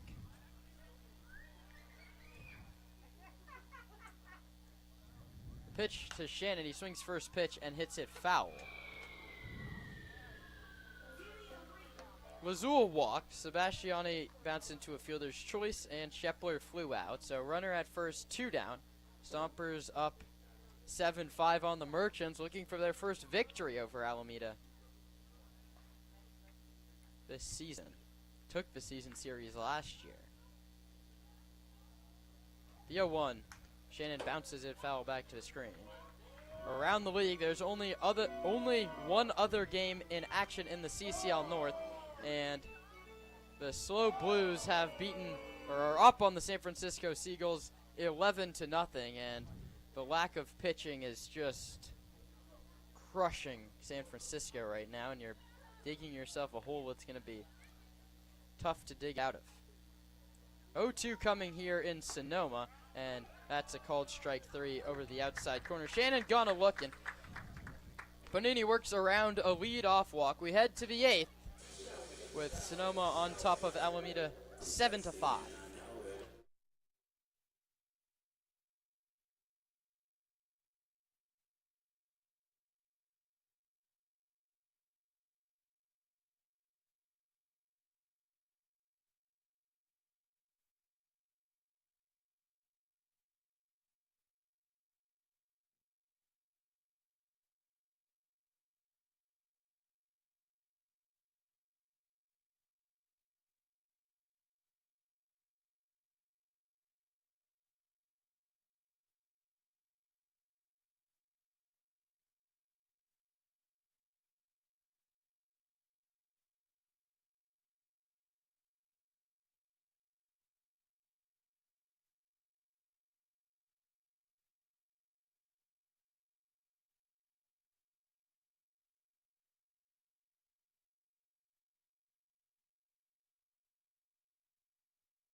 Fabian Gomez leads off against Gideon Hahn in the second inning of work. It's 5, 6, and 7 due up, and before we see a pitch, we'll see Esteban Sepulva to go and talk things over with the righty out of Los Medanos College. So it's Gomez, Jeremiah, and Mendoza. Jeremiah's the big one you have to look out for. He's driven in 3 and has a home run.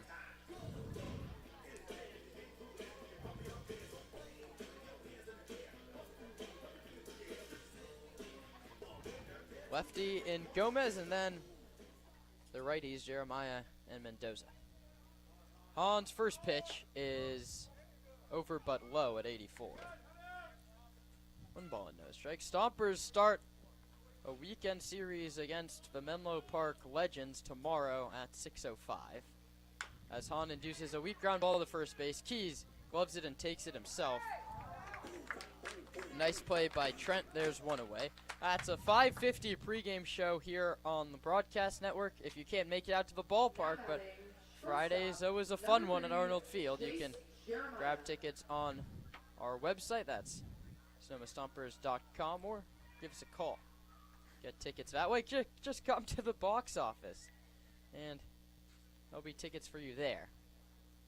Hahn pitches high and inside. 1-0 to Jace Jeremiah. As I mentioned, a home run, a strikeout, and a single. 3 driven in and a run scored. Been in the heart of the action. He swings and tips it into the glove of Sepulva. The count's 1-1. And a really nice off-speed pitch there. Started inside corner, worked nearly all the way out. Right-handed hitter plays for the Red Storm during the college season. Swings and miss. That one just kept on fading away, and he induced a swing and miss.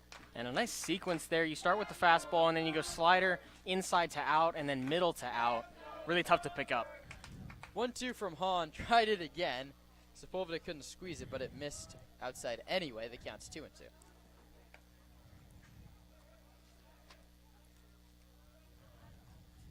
Two in the fourth, 1 in the fifth, 4 in the sixth for Sonoma. 2 in the second, 3 in the sixth for Alameda. 2-2 from Hahn is high. Filler up 3 balls and 2 strikes.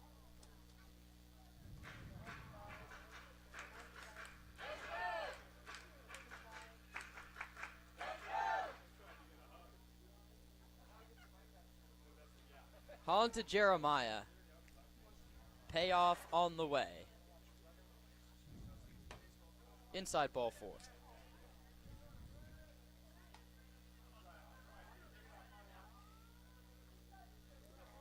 That's a great AB there from Jace Jeremiah. You got down early, you watched a couple pitches, and you started to spit on the slider. He saw it over and over again. Got fooled twice in a row, but then learned to see the spin and say no. Finds himself on base. That brings up Mateo Mendoza. Stompers infield plays for 2. Trent Keys holds on Jeremiah at first base. He's induced 3 ground balls. Would love another one here. That one's inside. 1-0, and now he's fallen behind 6 of the 7 batters he's faced. He's battled back. Good outing thus far for Hideon, who's was an all-conference shortstop and hit over 400, but he's out on the mound today. Two-way guy at LMC.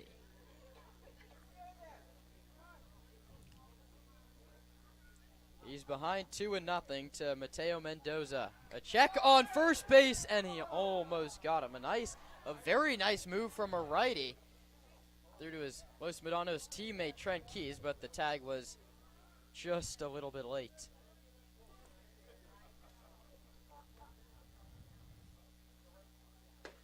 That one is in there for a called strike, 2-1.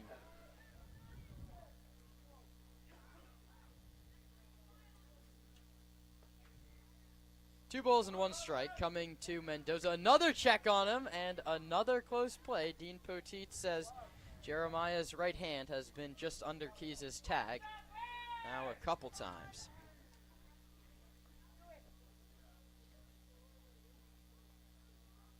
The pitch. Another sword.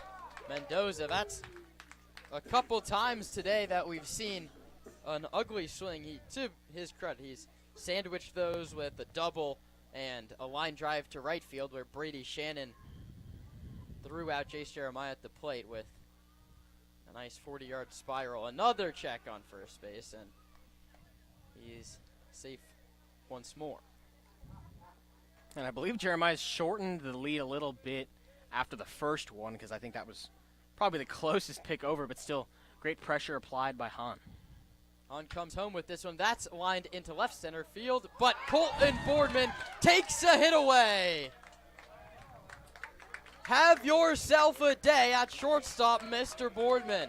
That one had sand wedge single written all over it, but instead it's a web gem for Colton Boardman. And a really tough play there because it's hit right at him, just looped over and was barely into the outfield grass, but took a solid route, got the hips turned, and then just gave himself a chance to jump up and make a nice grab. Hahn's next one's fouled right field line by Caleb Latimer, who has 2 RBIs of his own, single, double, and a ground out. Colton Boardman has been outstanding at shortstop for Sonoma. Have yourself a summer. He is the only guy with a 1.0 OPS as well. The 0-1 is up and away. Esteban Sepulva has something to say after that, after a 3 extra base hit game for him. It's great for slugging percentage. 8 total bases for Esteban tonight. That one from Hahn finds the outside corner. He's ahead of Latimer, 1-2.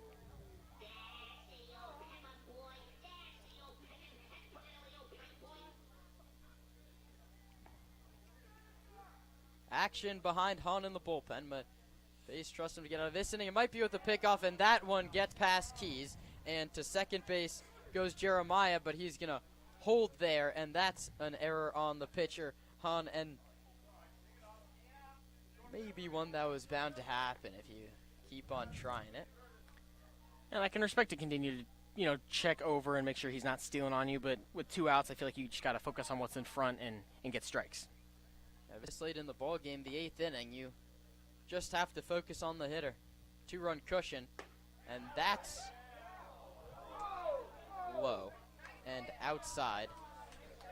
The Arnold Field crowd thought it was strike 3. Esteban Sepulva thought it was strike 3, but Gary Frieders and the TrackMan system, good call Gary, missed low and away. 2 balls, 2 strikes, 2 outs. Runner on second base, foul hole back to the screen.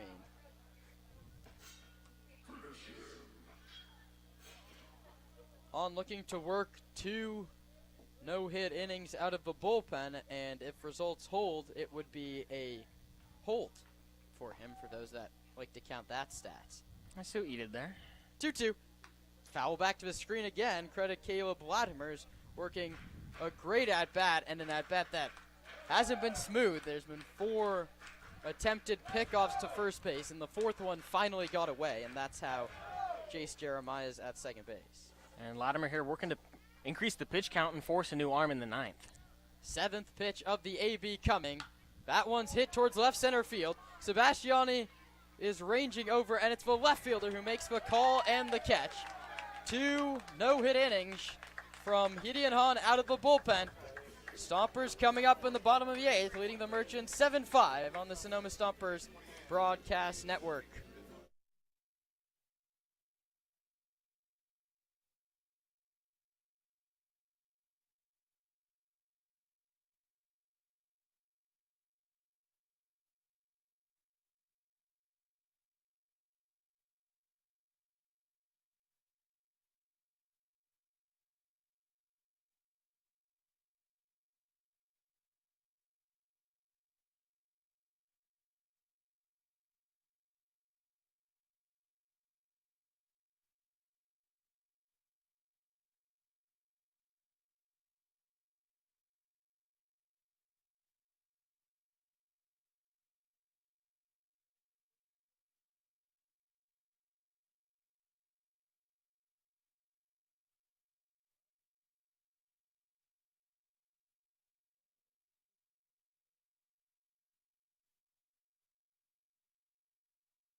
Trent Keys leads off against Will Bonini, and you guessed it, he doesn't have an at-bat today. 3 plate appearances, 2 hit by pitches, and a walk. That one's in the zone for a called strike one. It's no problem. Trent Keys has drawn walks from down a lot more in the count than 0-1.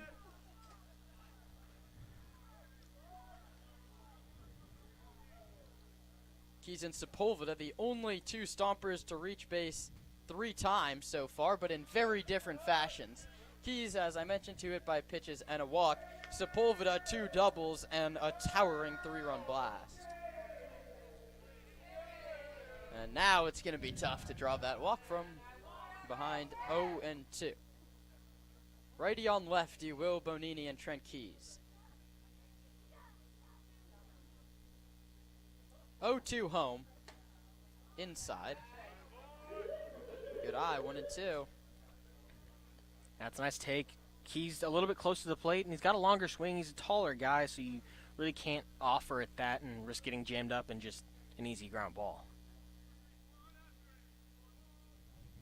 The 1-2 is lined foul down the third baseline, gets over the dugout and kicks towards Margarita Lounge.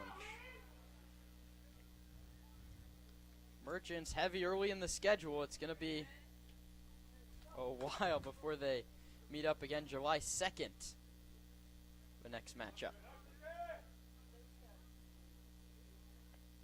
1-2 to Keys. That's fouled again, and this is a big thing with Trent. Even if the hits aren't there, you know it's going to be a great at-bat. And he's battling behind 1-2 against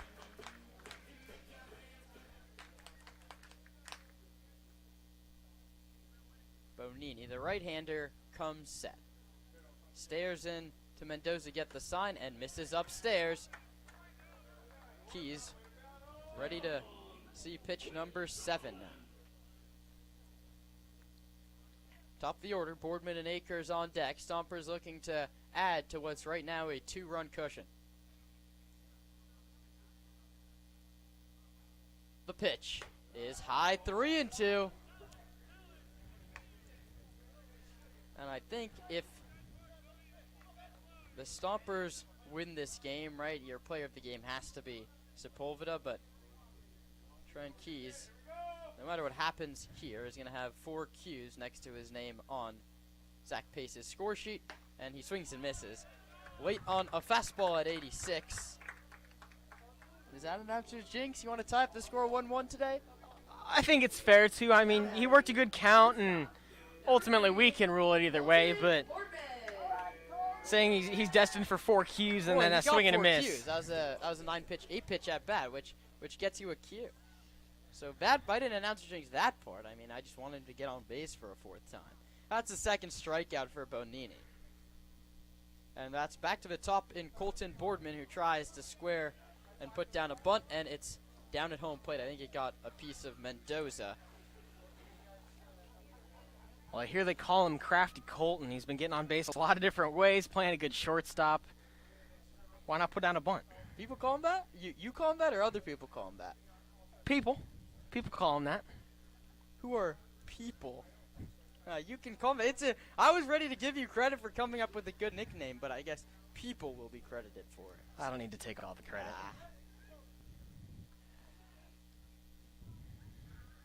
0-1 coming to Crafty Colton. That's line through the left side. Nothing crafty about that. That's just a very hard line drive the opposite way. And a great swing, in, out. You take it the other way. Just a great way to get on base. You want to reverse announcer's jinx? You came up with a nickname and he got a single. What do you call this guy?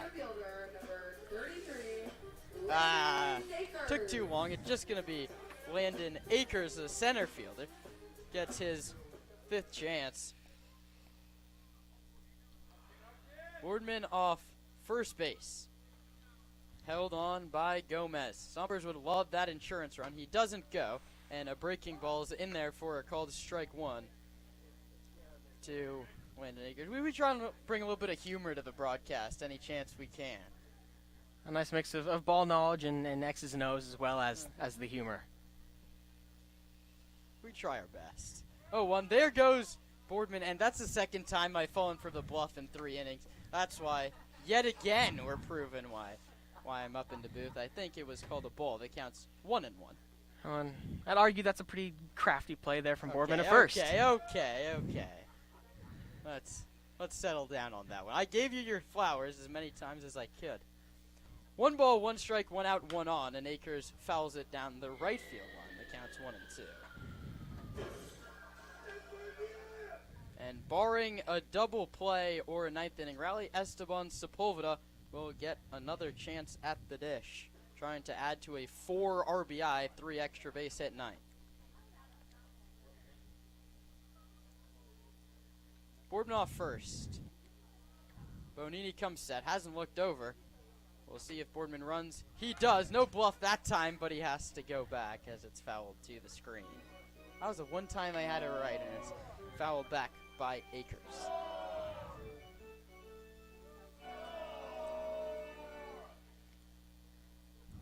Seven, 8, and 4 for Sonoma. 5, 8, and 1 for Alameda. And it's hard to win a baseball game when you are charged with 4 errors, but Sonoma will have a chance to close it out in the 9th and do just that.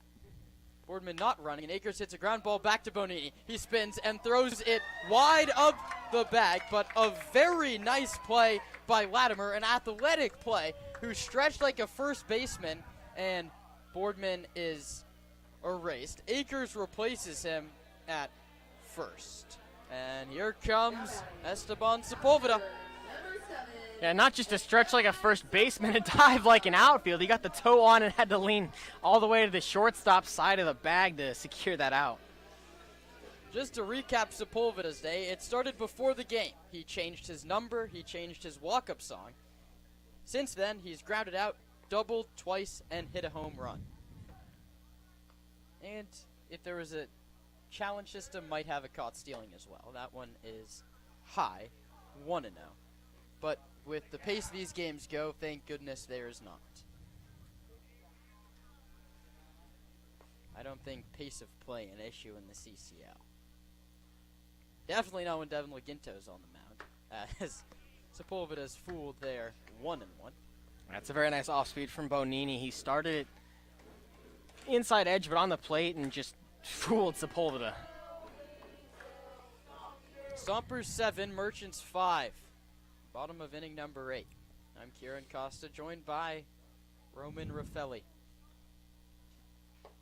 As Sepulveda at the plate takes low at the feet of Mendoza, as he was told by almost every member of the infield. That's heads up baseball, especially how much Stompers run.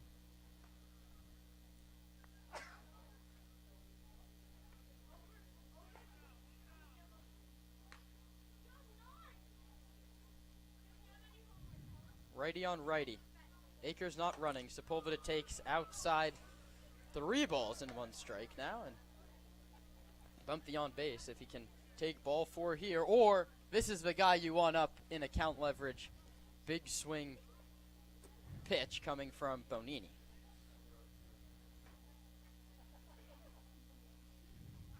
Outside, ball 4. And that's probably a good decision. That brings up McCann Libby. Wouldn't surprise me if they're kind of pitching around him there. You obviously want to be aggressive. You've got 2 outs, but not the guy you really want to give a fastball in the zone to win and a 3-1 count. Libby's come up with runners on base a couple times. He has an RBI single in a 1-for-4 day. That's his team-leading 9th run batted in.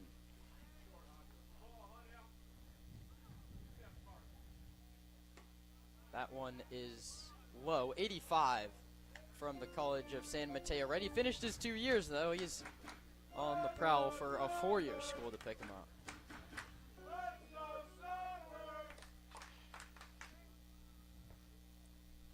(1-0) coming to Libby. Swing and a miss, high fastball. He was late. The count's 1-1. McCann spending the first half of the summer here in Sonoma, and mid-July he's going to head down to Louisiana Tech, where he'll start his career down there after spending the last couple seasons at Navarro Junior College down in the Lone Star State. 1-1. Swing and a miss, late on the fastball again. Now it's 1-2.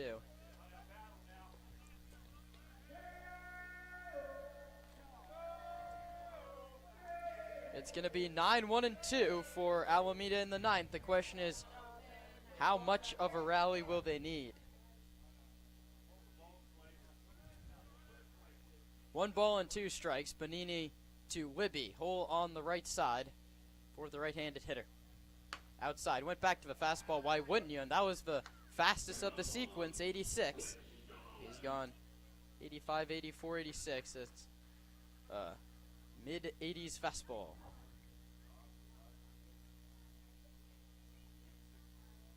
2-2. Whibby takes outside 3-2.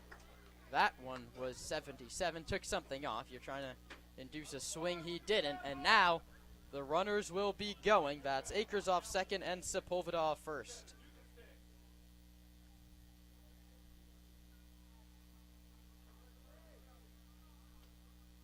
Runners go, and Whibby takes high ball forward. Good at bat from McCann. Bases are full for Paul Wazul.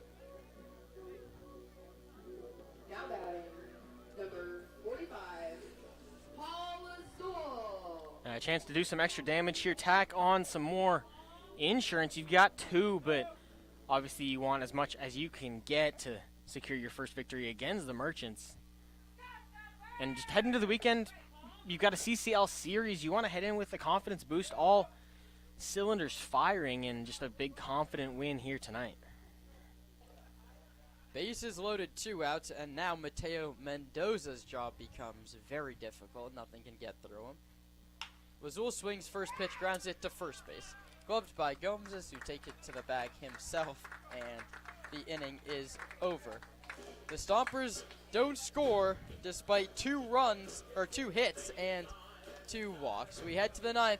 We'll see who's tasked with closing it out. Stompers on top of the Merchants 7-5.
Nine, 1 and 2. Chase Dittmar, Dominic Nahar, and Hayden Young Goldberg. Gideon Hahn coming in for a 3-inning save, or looking to close out a 3-inning save. First one's a called strike. Dittmar went 0 for 4 yesterday. He's 1 for 3 today. Hahn delivers. In there for a called strike 2.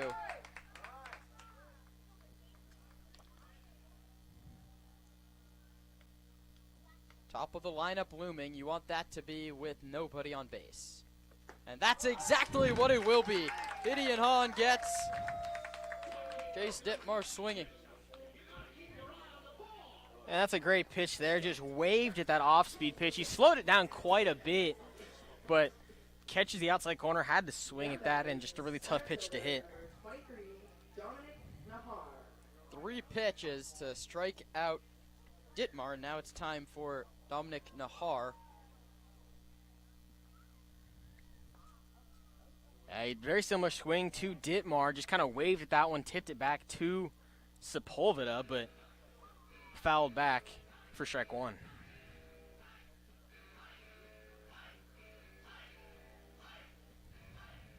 Nahar has hit 3 ground balls, and he's also singled. All of them to the other way. 2 ground balls to Libby and 1 to Keys. He also has a single that was off of Laginto in the 5th inning.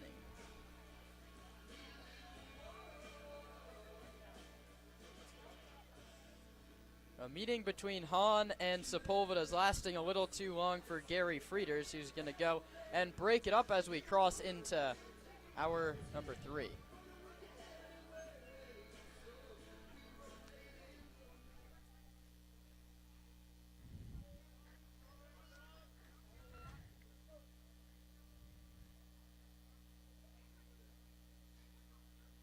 A 1 coming. Lined hard and fair. Dunks in down the right field line. Going over to cut it off is Shannon. It's all the way in the corner. Nahar rounds second, and he'll hold there with the stand-up double. And now you wonder if that gets motion up in the bullpen for some. There's been action through these 2 innings, and it's Hayden Young Goldberg's 5th chance. Hayden Young Goldberg.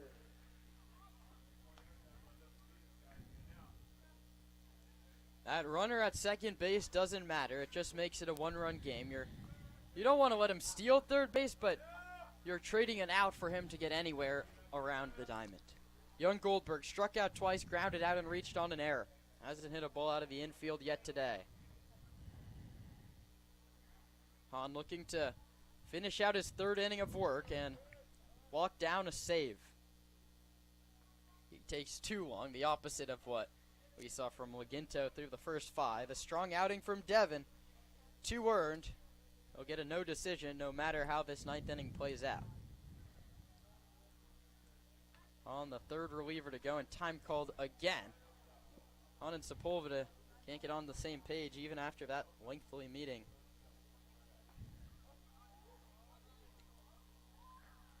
The pitch is hit hard but foul back over the screen. The count's 0-1.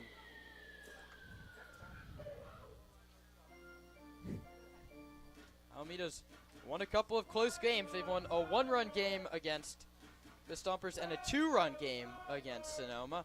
They also walked off San Francisco in their first CCL contest. Goldberg takes outside. Thanks for joining us on a Thursday evening in the 7:07. It's not over just yet. Stompers have had a flair for making these 9th innings a little more stressful than the fans may want.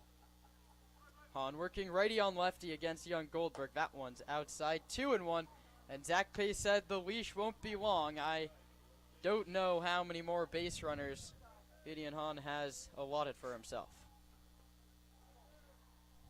Need a strike here. There's been action in the Stomper Wolfman for the last 2 innings. Righty Giovanetti on deck. Goldberg grounds it to first base. Keys knocks it down, turns, spins, throws to first, in time! Gideon Hahn fields his position very well, gets to the bag, and Trent Keys has just been saved in error. It goes 3-1. To third base goes Nahar, and it lines up for Ben Giovanetti as the tying run in his return to Sonoma. Number 28, Ben Giovanetti. And Keys made several nice plays at first today, but he picked his head up there and knocked it down. He didn't let it get between his legs, but gave everyone in Sonoma a bit of a scare. The first one is low, 1-0 to Giovanetti. Struck out 3 times and a 350-foot fly ball to center.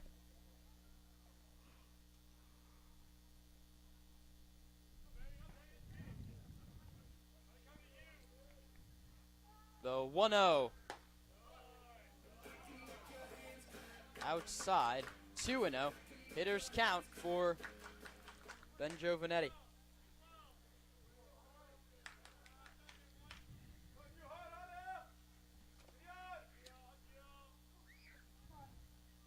Stompers 7, Merchants 5. Giovanetti takes a cold strike, says Gary Frieders.